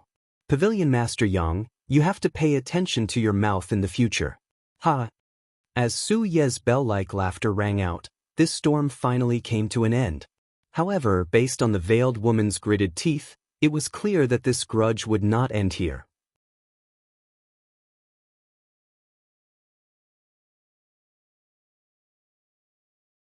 Chapter 2240. The blazing Yen imperial sword shocked everyone present. Kneeling on the ground were the three princes bound by lightning chains, and Tower Master Yang, who was forced to apologize. There was also the Smiling Daughter Pavilion's ceiling crack, which no one knew when it would be repaired. No one expected a mere one-vain sovereign emperor to cause the three princes to suffer, forcing the Smiling Daughter Pavilion to apologize and make amends. The Heavenly Alliance's envoy inspector, Xiao Chen, would definitely shake the imperial capital tonight. It was hard to imagine that if not for the Yen imperial sword that flew over, this storm would not have happened. If not for the flying Yen imperial sword, what would have happened in the end? The white-haired old man looked at Xiao Chen and asked, "Lord Xiao, what do you think?" After all, it was only Su Yi who expressed her opinion. The Imperial Ancestral Temple's imperial ancestor needed Xiao Chen's opinion first. Pavilion Master Su's opinion is my opinion as well. Xiao Chen managed to survive a certain death situation and even made the veiled woman suffer and apologize. Xiao Chen did not feel any dissatisfaction. This already exceeded his expectations. In reality, even if Xiao Chen wanted to ask for more, he could not ask for too much. After all, it was the Yen imperial sword that was stabbed into the ground. The ones in control of the situation were the Imperial Ancestral Temple's imperial ancestor. The imperial capital Yen City belonged to the royal court, after all. Although Xiao Chen was righteous, this was a world where the strong ruled. It was already not easy to gain such benefits. This time, the Smiling Daughter Pavilion and the three princes went for wool and came home shorn. They would definitely become a laughingstock and would not dare to make a move on him for the time being. The 7 merchant associations would also have to reconsider. However, Xiao Chen looked at the dejected Ling Yu. He had wronged his martial nephew. He could not interfere with headliner Ling Long's matters. If Xiao Chen used this opportunity to force the veiled woman to give up on the wedding, it would be too rude. Xiao Chen remained rather calm. The accumulations of the Pleasure Quarter Alliance were not as simple as he imagined. This time, the Smiling Daughter Pavilion's apology was to give the Imperial Ancestral Temple's imperial ancestor face, not Xiao Chen. If Xiao Chen pushed too hard, it might have the opposite effect. Even now, Xiao Chen did not know how many trump cards the Smiling Daughter Pavilion had revealed. Goodbye. Many thanks to Senior for upholding justice. This Xiao will remember this. Xiao Chen cupped his fists at the white-haired old man. The white-haired old man smiled faintly and said, "Take care. The Yanwu dynasty has always had a good relationship with the Heavenly Alliance. This little favor is nothing."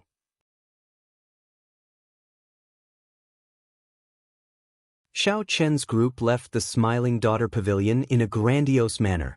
Of course, they didn't go through the main entrance.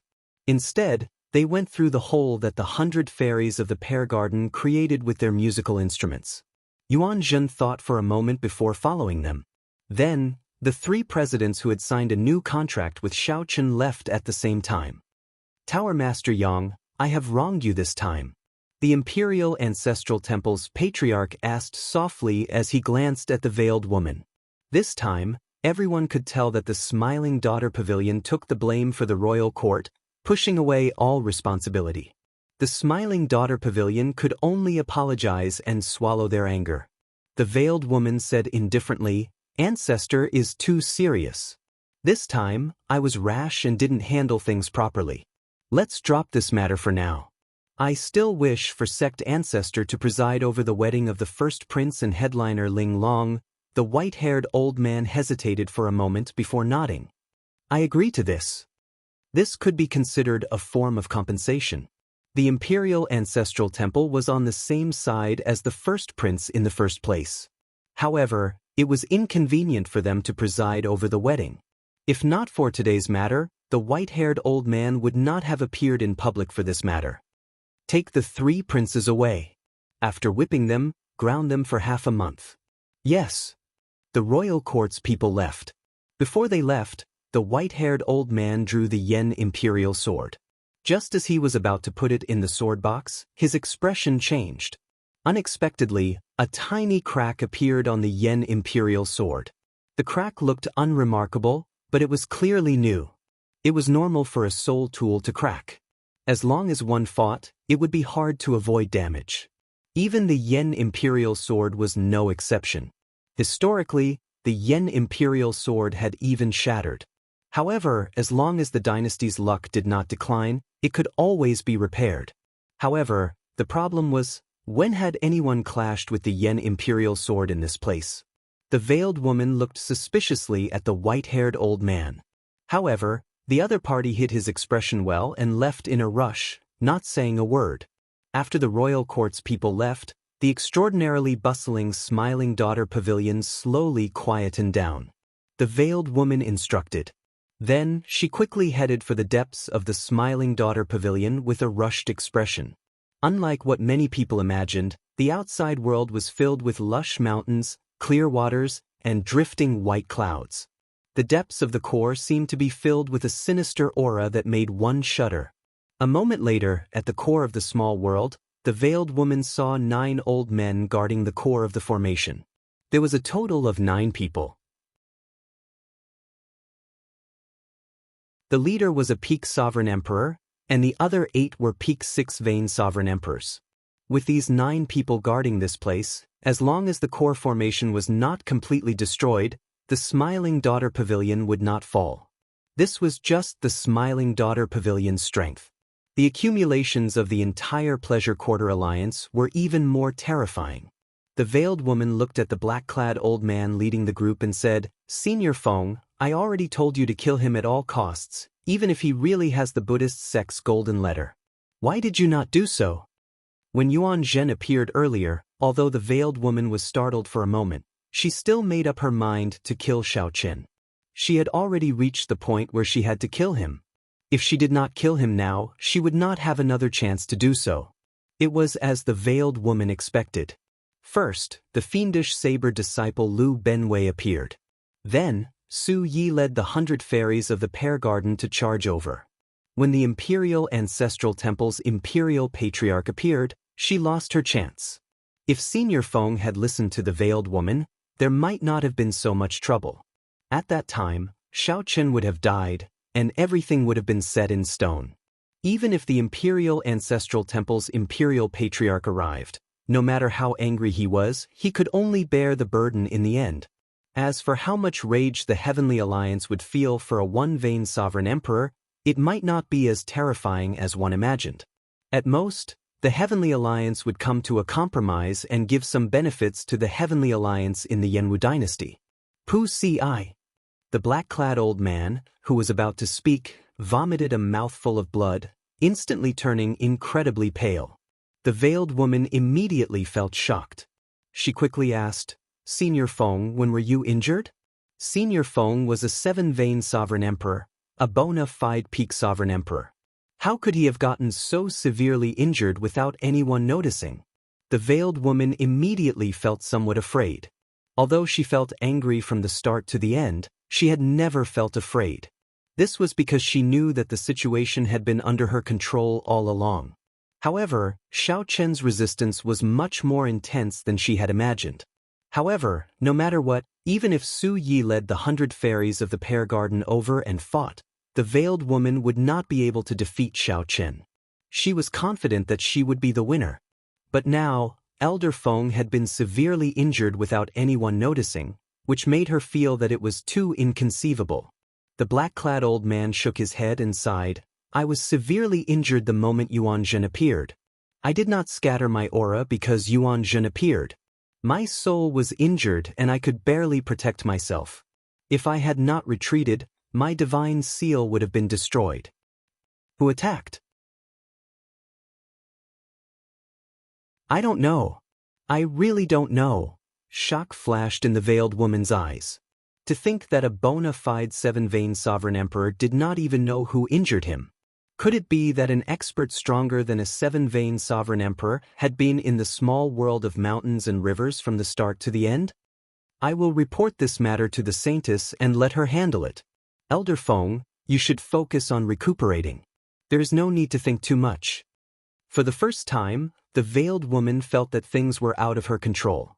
Tonight's events were more unusual than she had imagined. However, it did not matter. The wedding between Ling Long and the first prince had already been announced. All that was left was for the holy daughter to complete her task. Most importantly, the first prince's betrothal gift was in his hands. A key appeared in the veiled woman's hand. It was the key to the immortal palace. We can forget about today's matter. But no matter what, we cannot allow anything to happen to this wedding. Outside the Smiling Daughter Pavilion, Xiao Chen took out the ethereal immortal palace key and handed it to Yuan Zhen. He said softly, "As you wish. I'll return this key to you." Yuan Zhen smiled faintly as he received it and carefully put it away.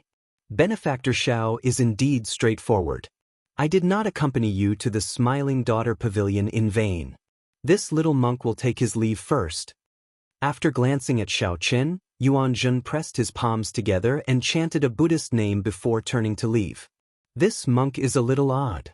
Su Yi commented softly as she watched Yuan Zhen leave from the side. Xiao Chen shook his head and said, "He is indeed very strange. He is different from all the monks I have seen. Sometimes he does not seem like a monk.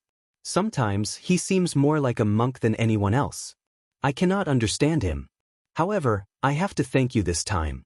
The 100 fairies of the Pear Garden really put in a lot of effort for me. If it were someone else trying to kill you, I might not have helped you so much. However, if it were that little bitch from the Smiling Daughter Pavilion, I would help you even at the cost of my life." Xiao Chen thought to himself, "Speaking of strange people, you are actually rather strange as well.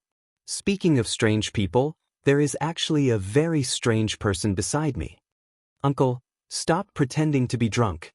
Xiao Chen looked at the beggar that Ling Yu was supporting and shook him.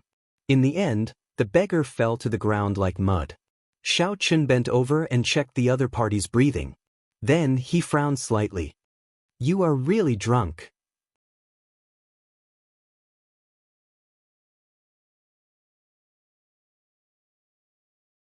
Chapter 2241. He was indeed drunk. Xiao Chen's entire body reeked of alcohol. The aftereffects of strong wine burn were already completely unleashed in his blood. He was indeed drunk. Xiao Chen's entire body reeked of alcohol. The aftereffects of strong wine burn were already completely unleashed in his blood. After Xiao Chen checked and verified that he was fine, he felt it was somewhat unfortunate. Xiao Chen drank so much from heartburn without circulating his cultivation technique. It would be a waste. Big brother. Big brother. Ling Yu shook the beggar, who remained drunk. He could not help looking at Xiao Chen helplessly. "Martial uncle, big brother is drunk again." That's normal. The number of people who can remain sober after drinking heartburn can be counted on one hand. Xiao Chen found this slightly strange. This beggar was truly strange. Even now, Xiao Chen felt curious about how the beggar tripped Yuan Zhen. Yuan Zhen was a sovereign vain sovereign emperor. Even Xiao Chen could not figure out the top true inheritor of the hidden spirit temple. If they really fought, although Xiao Chen was confident, it would be hard to say who would win. After all, Xiao Chen did not know Yuan Zhen's strength or how many trump cards he had. However, Yuan Zhen easily tripped such a top true inheritor. It would be too much of a coincidence to say it was accidental. Originally, Xiao Chen wanted to ask the other party about it after he came out. Unexpectedly, he ended up getting drunk. Something's wrong. Is someone paying attention to me? Xiao Chen frowned slightly. He felt a pair of eyes staring at him from behind. He activated his divine seal and infused his soul energy into his body. Many people came and went on the streets, watching him from behind. However, very few people could make Xiao Chen feel threatened and activate his divine seal to protect himself. Xiao Chen's expression did not change. He stood up and said, "Pavilion Master Su, please help me send Ling Yu and this uncle back to the Misty Rain Pavilion first. You helped me a lot this time. Thank you again." Su Yi did not deny it. She smiled softly and said, "You are too polite." Xiao Chen thought of something. Then he bent over and whispered something into Su Ye's ear. Su Ye's gaze immediately fell on Ling Yu. Her eyes wandered as she revealed a shocked expression. "Don't worry. Leave this to me. Then I'll leave it to you." After watching the 100 fairies of the pear garden, Ling Yu, and the beggar leave, Xiao Chen sighed in his heart. He was not very good at persuading Ling Yu, so he could only ask Su Yi for help. Perhaps she would have some ideas. When the group of people completely disappeared from Xiao Chen's sight, Xiao Chen's expression changed, and he turned around to look. 100 meters, 1,000 meters, 10,000 meters, 100,000 meters, he saw the owner of that gaze. On top of a tall building, there was a man dressed like a scholar. He looked gentle and refined, and he was waving a folding fan in his hand. With a faint smile, his gaze passed through the crowd and landed on Xiao Chen in the distance. The Heavenly Book Scholar? I forgot that he is also in the Yanwu dynasty. What does this guy want from me? If he doesn't want to expose himself, there are many ways to do so. Since he had chosen to let him sense his gaze, it was clear that he wanted to see him. After the time it takes for half an incense stick to burn, Xiao Chen passed through several streets and arrived at a riverside inn. He went straight to the 7th floor. Whoosh! At the railing, the Heavenly Book Scholar closed his folding fan and turned to look at Xiao Chen. Then he extended his hand and said, "Sit." When Xiao Chen sat down, the Heavenly Book Scholar handed him a cup of tea. Then he smiled and asked, "Would you like to read Strategy?" Xiao Chen took a sip and said indifferently, "Never mind. I don't want to see you vomit another 3 liters of blood." Xiao Chen recalled that the Heavenly Book Scholar could not read his fate at all. Instead, he ended up significantly injured. "It's fine. This is just a casual reading. I will not observe the Heavenly Tao or read fate. I will only read the words." The Heavenly Book Scholar took out his brush, ink, and paper. Then he showed an expression of reluctance. Xiao Chen picked up his brush and hesitated for a moment, not knowing what to write. Previously, Xiao Chen wrote the word moon. What about this time? Up to you. Write whatever you want. Xiao Chen thought of Ling Yu's matter. Then he stopped hesitating and wrote the word love. The Heavenly Book Scholar took a look and smiled. This is a good word. A heart accompanied by a green. As the saying goes, if one's infatuation does not die, the sky will not grow old. At first, you hesitated.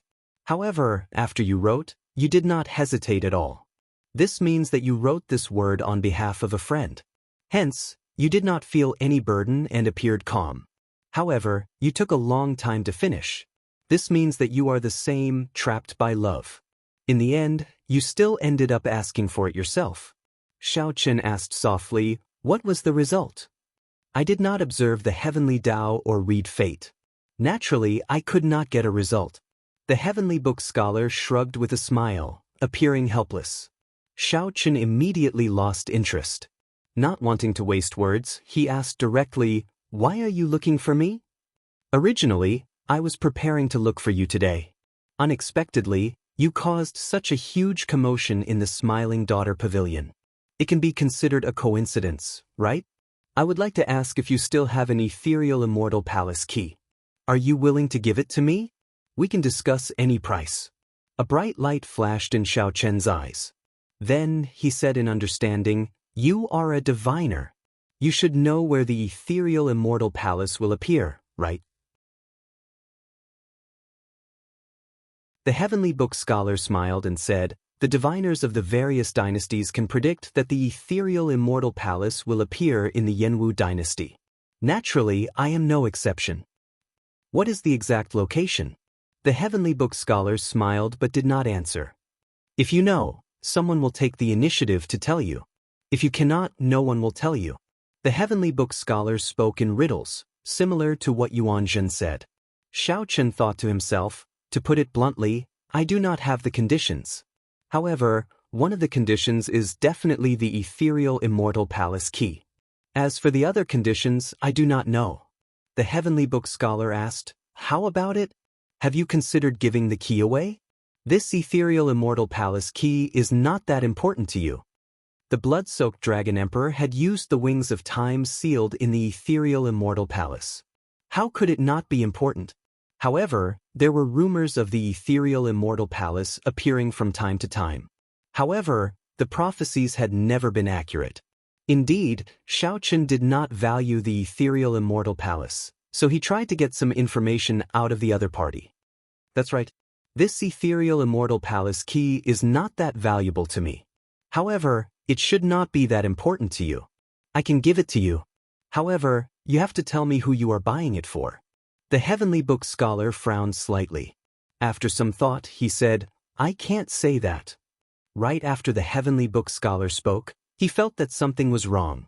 Then he realized that he had fallen for a trap. Right after the heavenly book scholar spoke, he felt that something was wrong. Then he realized that he had fallen for a trap.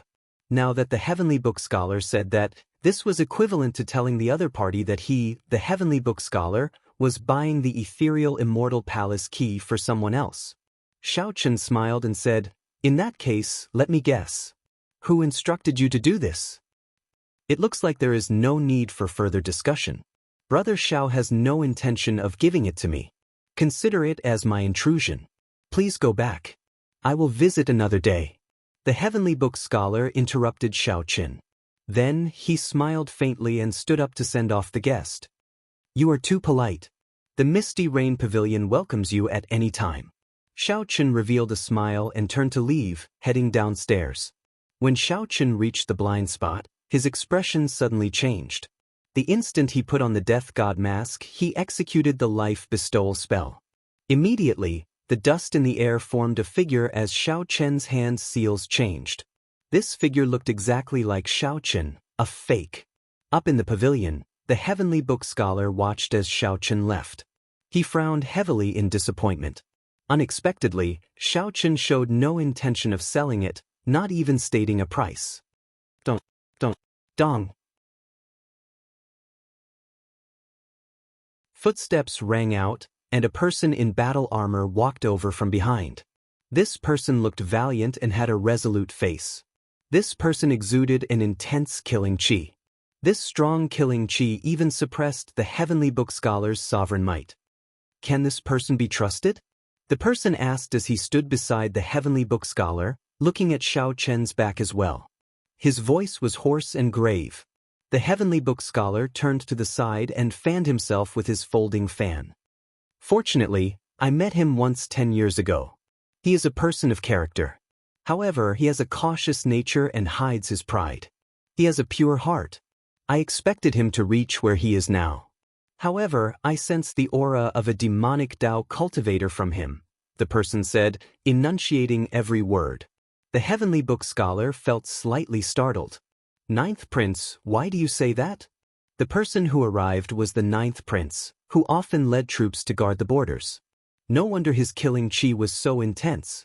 The heavenly book scholar felt slightly startled.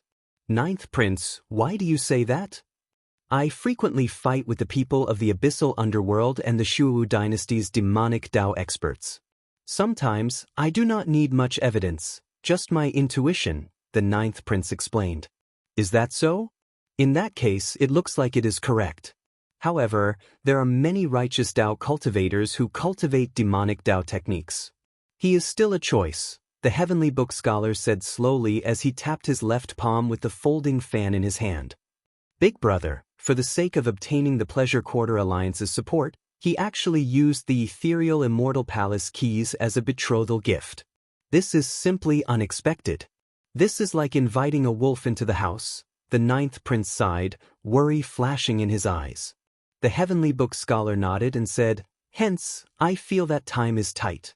The 7 ethereal immortal palace keys already have owners. In the end, Shaoqin is still a choice. The ninth prince frowned and said, in the end, I still do not trust people who cultivate demonic Dao techniques. Unless absolutely necessary, I will not choose him. I will have to trouble you to continue searching for me. The heavenly book scholar sighed softly, I will do my best.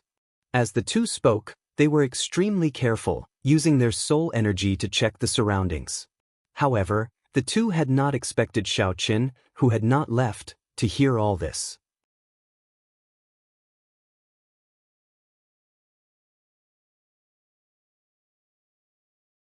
Chapter 2242. In the shadows of the pavilion, Shaoqin, who had heard the conversation between the heavenly book scholar and the ninth prince, did not linger, leaving quietly.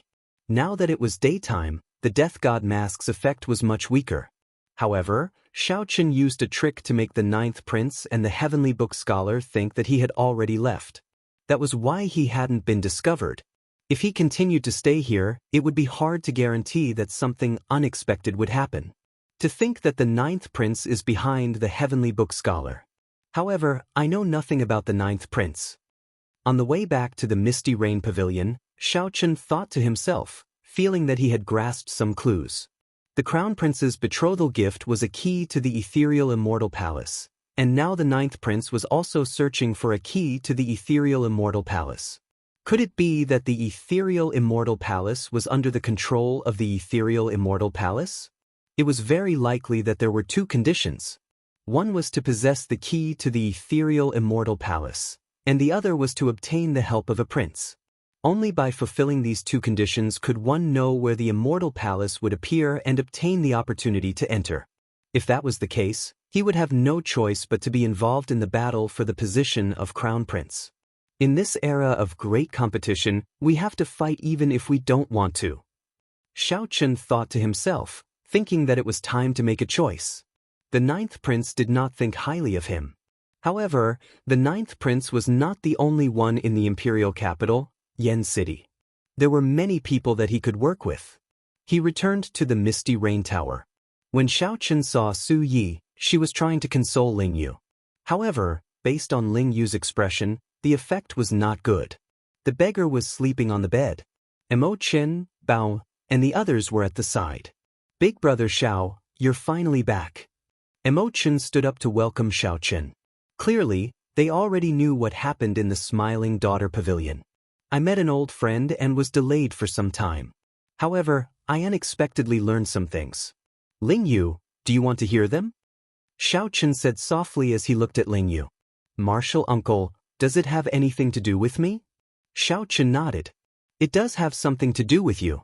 I just learned that the Smiling Daughter Pavilion married headliner Ling Long to the first Prince Wang Fei because of an ethereal immortal palace key. Immortal palace key? A bright light flashed in Su Ye's eyes. She said in realization, no wonder, no wonder. Although the first prince had a close relationship with the Pleasure Quarter Alliance, the Pleasure Quarter Alliance was far from fully supporting him in the fight for the position of Crown Prince. His relationship with the other princes was also not bad. It looks like this wedding has to go through. Headliner Ling Long will have to marry the first prince even if she doesn't want to. She is a chess piece representing the Smiling Daughter Pavilion. Ling Yu smiled bitterly, remaining silent. This news was undoubtedly adding hail to snow. However, Mo Chen's eyes lit up. She smiled and said, Ling Yu, did you not understand what Big Brother Xiao meant? Somewhat confused, Ling Yu asked, what do you mean? Mo Chen smiled softly and said, That is to say, headliner Ling Long did not covet the first prince's position and authority.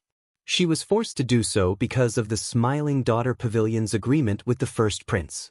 Since the first prince handed over the ethereal immortal palace's key, he definitely wants the Smiling Daughter Pavilion to make a statement, to let everyone know that the Pleasure Quarter Alliance is on the first prince's side.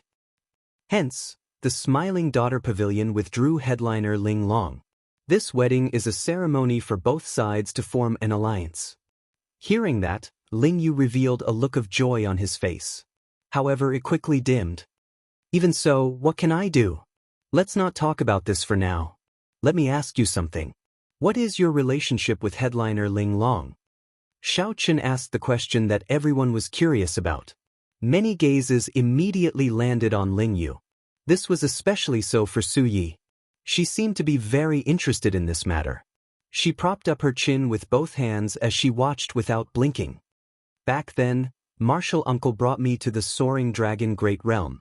When I saw headliner Ling Long, I had a good impression of her.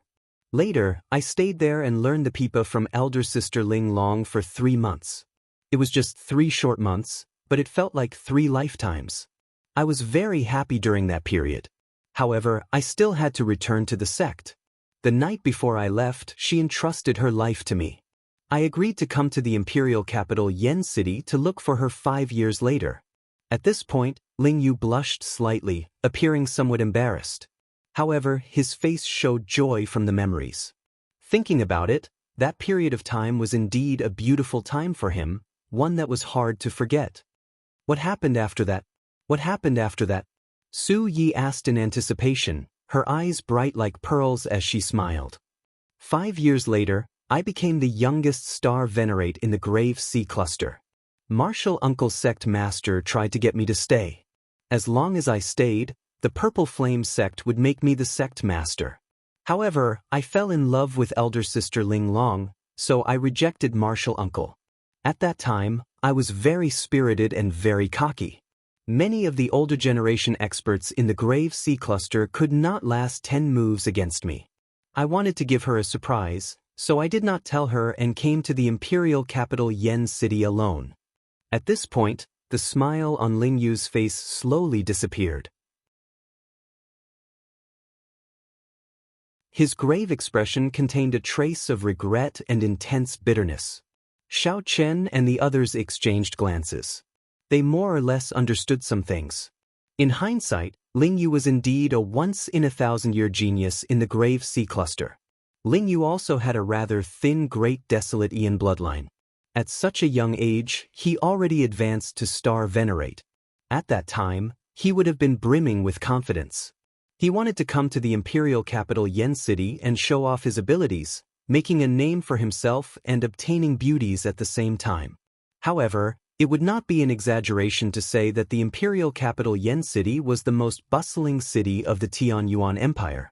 With Ling Yu's talent and strength in the Grave Sea Cluster, he instantly paled in comparison when he came to the imperial capital Yen City. Even sovereign personages did not dare to speak loudly in the imperial capital Yen City, what more an insignificant star venerate. One could easily imagine how disappointed Ling Yu was. I sneaked into the Smiling Daughter Pavilion and saw Ling Long. She stood in the clouds. After she finished her song, the applause rang out endlessly. Countless primeval heavenly pills flew over like ribbons. There was no lack of nobles, holy venerates, sovereign personages, and even sovereign emperors. At that time, I felt somewhat timid. I could only afford a seat in the corner, where I could only look up at her in the clouds. I left her a letter and left. I wanted to come back and look for her 5 years later. I felt that a mere star venerate was not good enough for her. Ling Yu's voice sounded somewhat choked. At that time, he must have been incredibly depressed. Back in the Soaring Dragon Great Realm, he had not sensed the position of the Smiling Daughter Pavilion's manager. Only after coming to the imperial capital Yen City did he realize what kind of height Ling Long, whom he had an appointment with, stood. However, I did not expect elder sister Ling Long to find me outside the city. I was so stupid. Back then I was really stupid. She said that she was willing to leave with me, but I felt that I was not good enough for her, so I made her wait for 5 years. However, when I returned 5 years later, she was not even willing to meet me. At this point, Ling Yu's face filled with pain. His eyes had long since turned moist. You are really stupid. I don't even know what to say about you. You deserve to regret it now. After Su Yi heard that, she frowned and cursed Ling Yu. Xiao Chen remained silent. However, he could understand Ling Yu. When he came to the imperial capital Yen City from the Grave Sea Cluster, he felt like a country bumpkin entering a city. It was like a country bumpkin entering the city. Su Yi, who had never experienced it, found it hard to understand the huge impact and incomparable disappointment. The pain was indescribable. Chen said calmly, "In my opinion, headliner Ling Long should still be concerned about Ling Yu. Otherwise, he would have been beaten to death in the Smiling Daughter Pavilion already." Su Yi nodded softly and said, "That's right. You repeatedly went to the Smiling Daughter Pavilion and caused so much trouble. If it were an ordinary person, they would have died several times already. Headliner Ling Long must have instructed them not to harm you. Brat, you are really fortunate. Headliner Ling Long disregarded everything and was willing to leave with you. How much courage does this require? To think that you did not agree. Now that she is not seeing you, she must still be angry." Ling Yu said sullenly, "No, I have to meet her. I will only give up if she tells me personally." Ling Yu's sudden outburst startled Su Yi, Chen, and the others. "If you want to meet her, tonight is the best time. Right now, the Smiling Daughter Pavilion is in chaos. Everyone is very busy. It is best to sneak in," Su Yi analyzed calmly. Xiao Chen stood up and said, "I'll bring you there." "Martial uncle."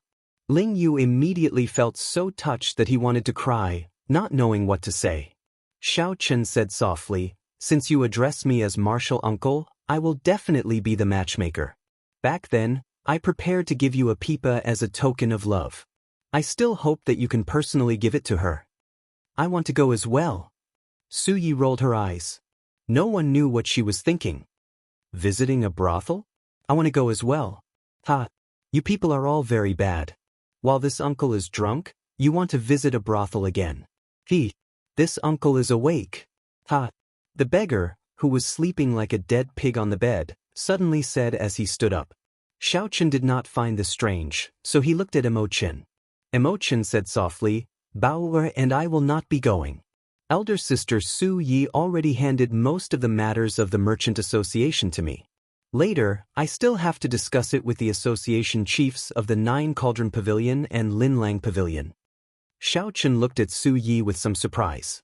Unexpectedly, Su Yi relinquished her authority so early. "Don't look at me. Why would I be unhappy if I can be more free?" Su Yi smiled faintly, confusing everyone, not knowing what she was thinking. "Let's go then."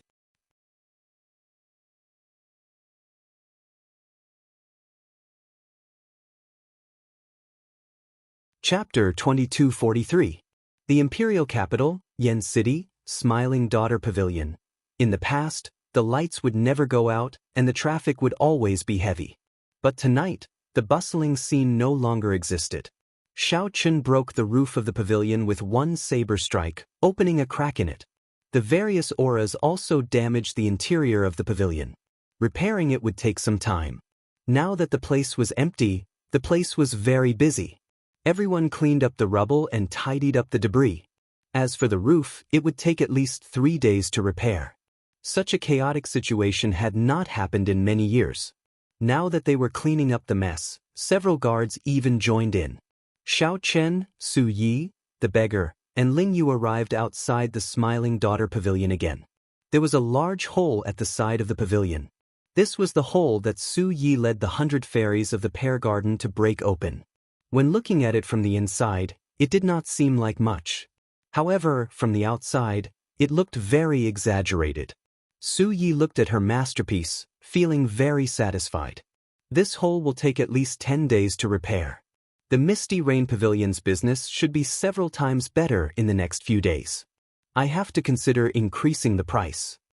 Xiao Chen soared into the air and quickly circled the Smiling Daughter Pavilion in the dark night. He came and went like the wind. By the time he landed, he had already found a breach. "Come with me." The figures of the group flashed as they followed closely behind Xiao Chen, dodging the waves of guards and restrictions. Normally, the Smiling Daughter Pavilion was heavily guarded. It would be impossible to enter so easily. Yet, the group managed to break in so easily. "Which floor is headliner Ling Long on?" Xiao Chen asked. "The east side of the top floor." "I know which room it is." The beggar smiled and said, "Brat, you are quite thoughtful.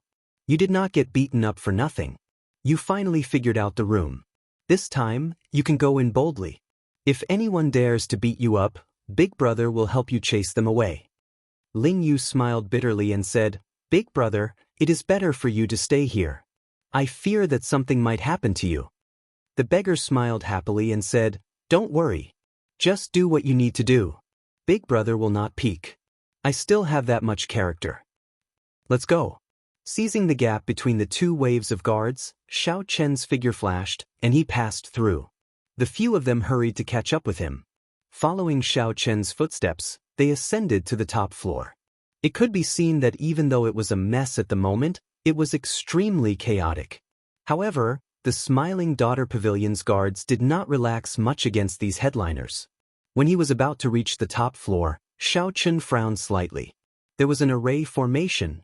If he didn't have any identification, then he would have to pay a visit.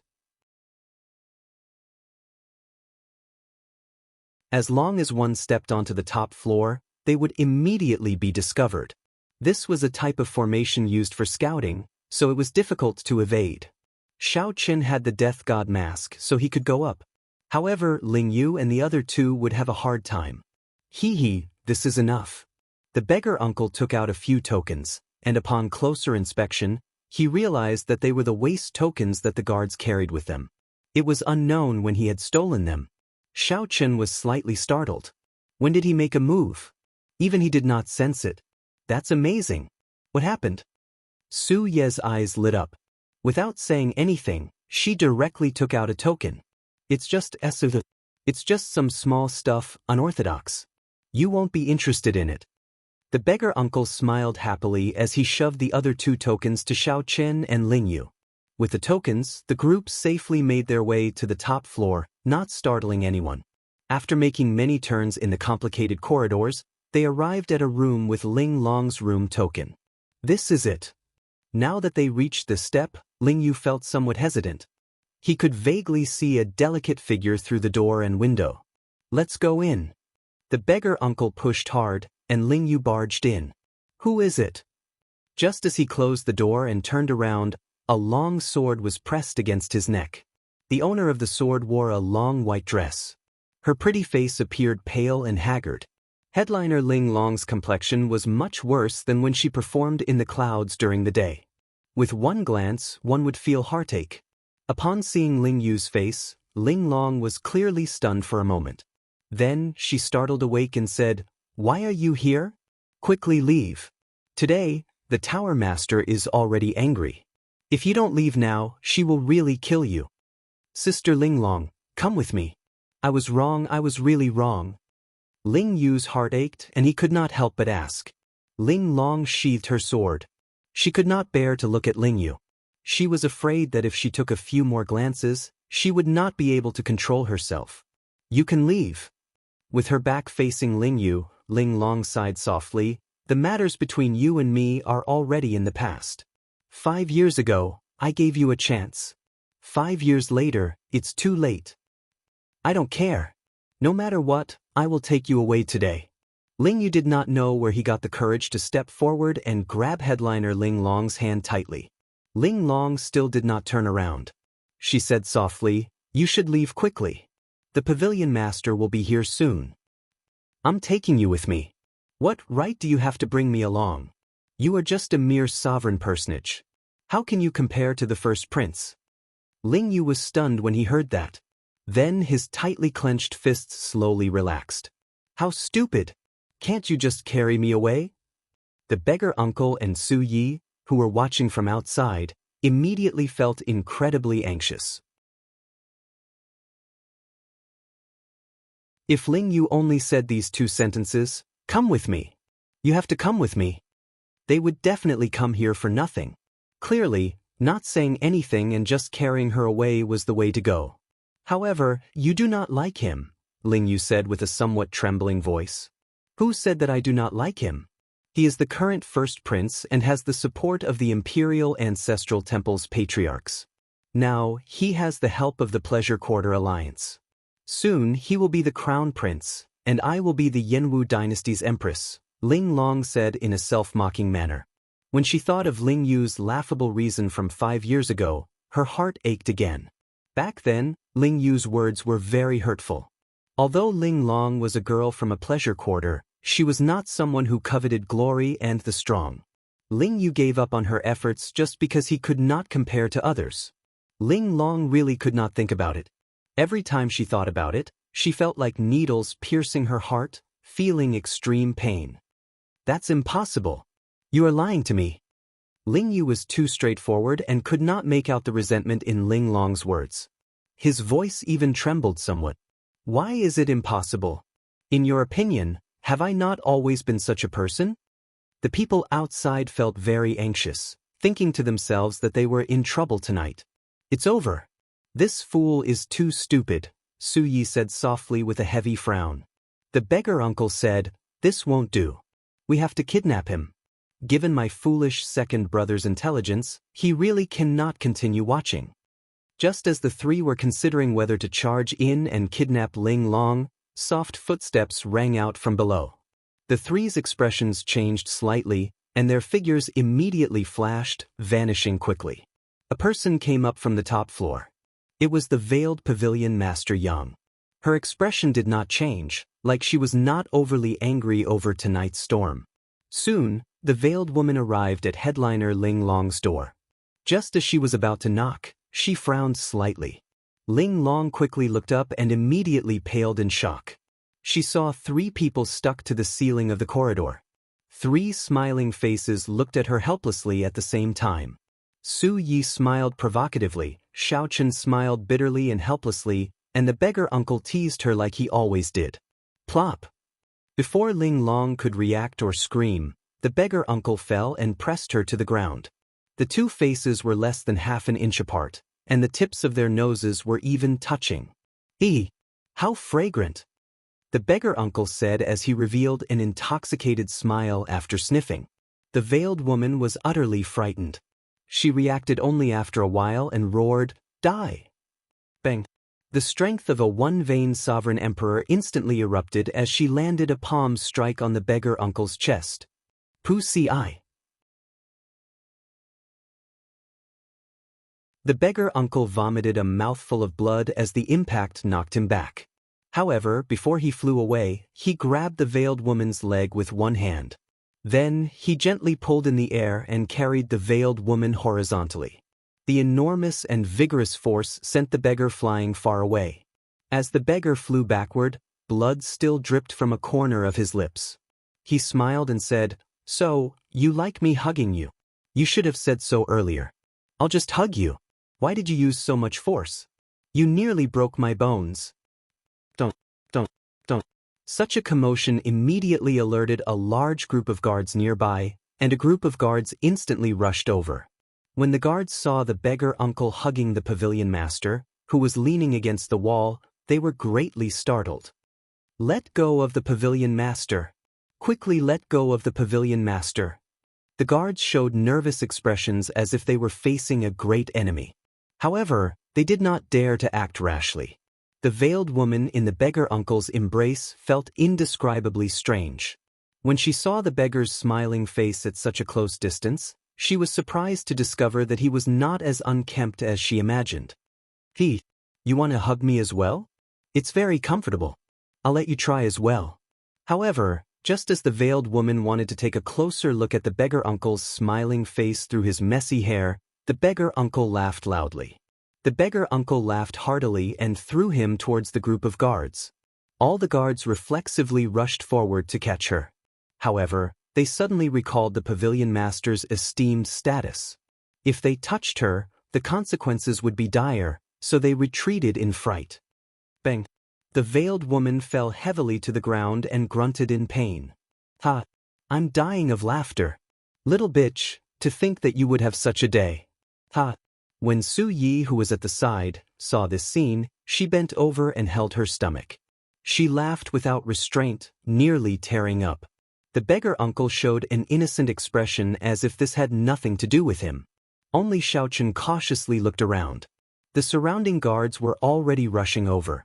You're tuning in to the Passion Pages YouTube channel. We're so grateful for your support, and don't forget to subscribe to join us on this incredible journey through captivating stories. Your generosity through donations truly makes a world of difference, as it's the primary source of revenue that allows me to expand and enhance this channel for you. Thank you from the bottom of my heart for being a part of this adventure.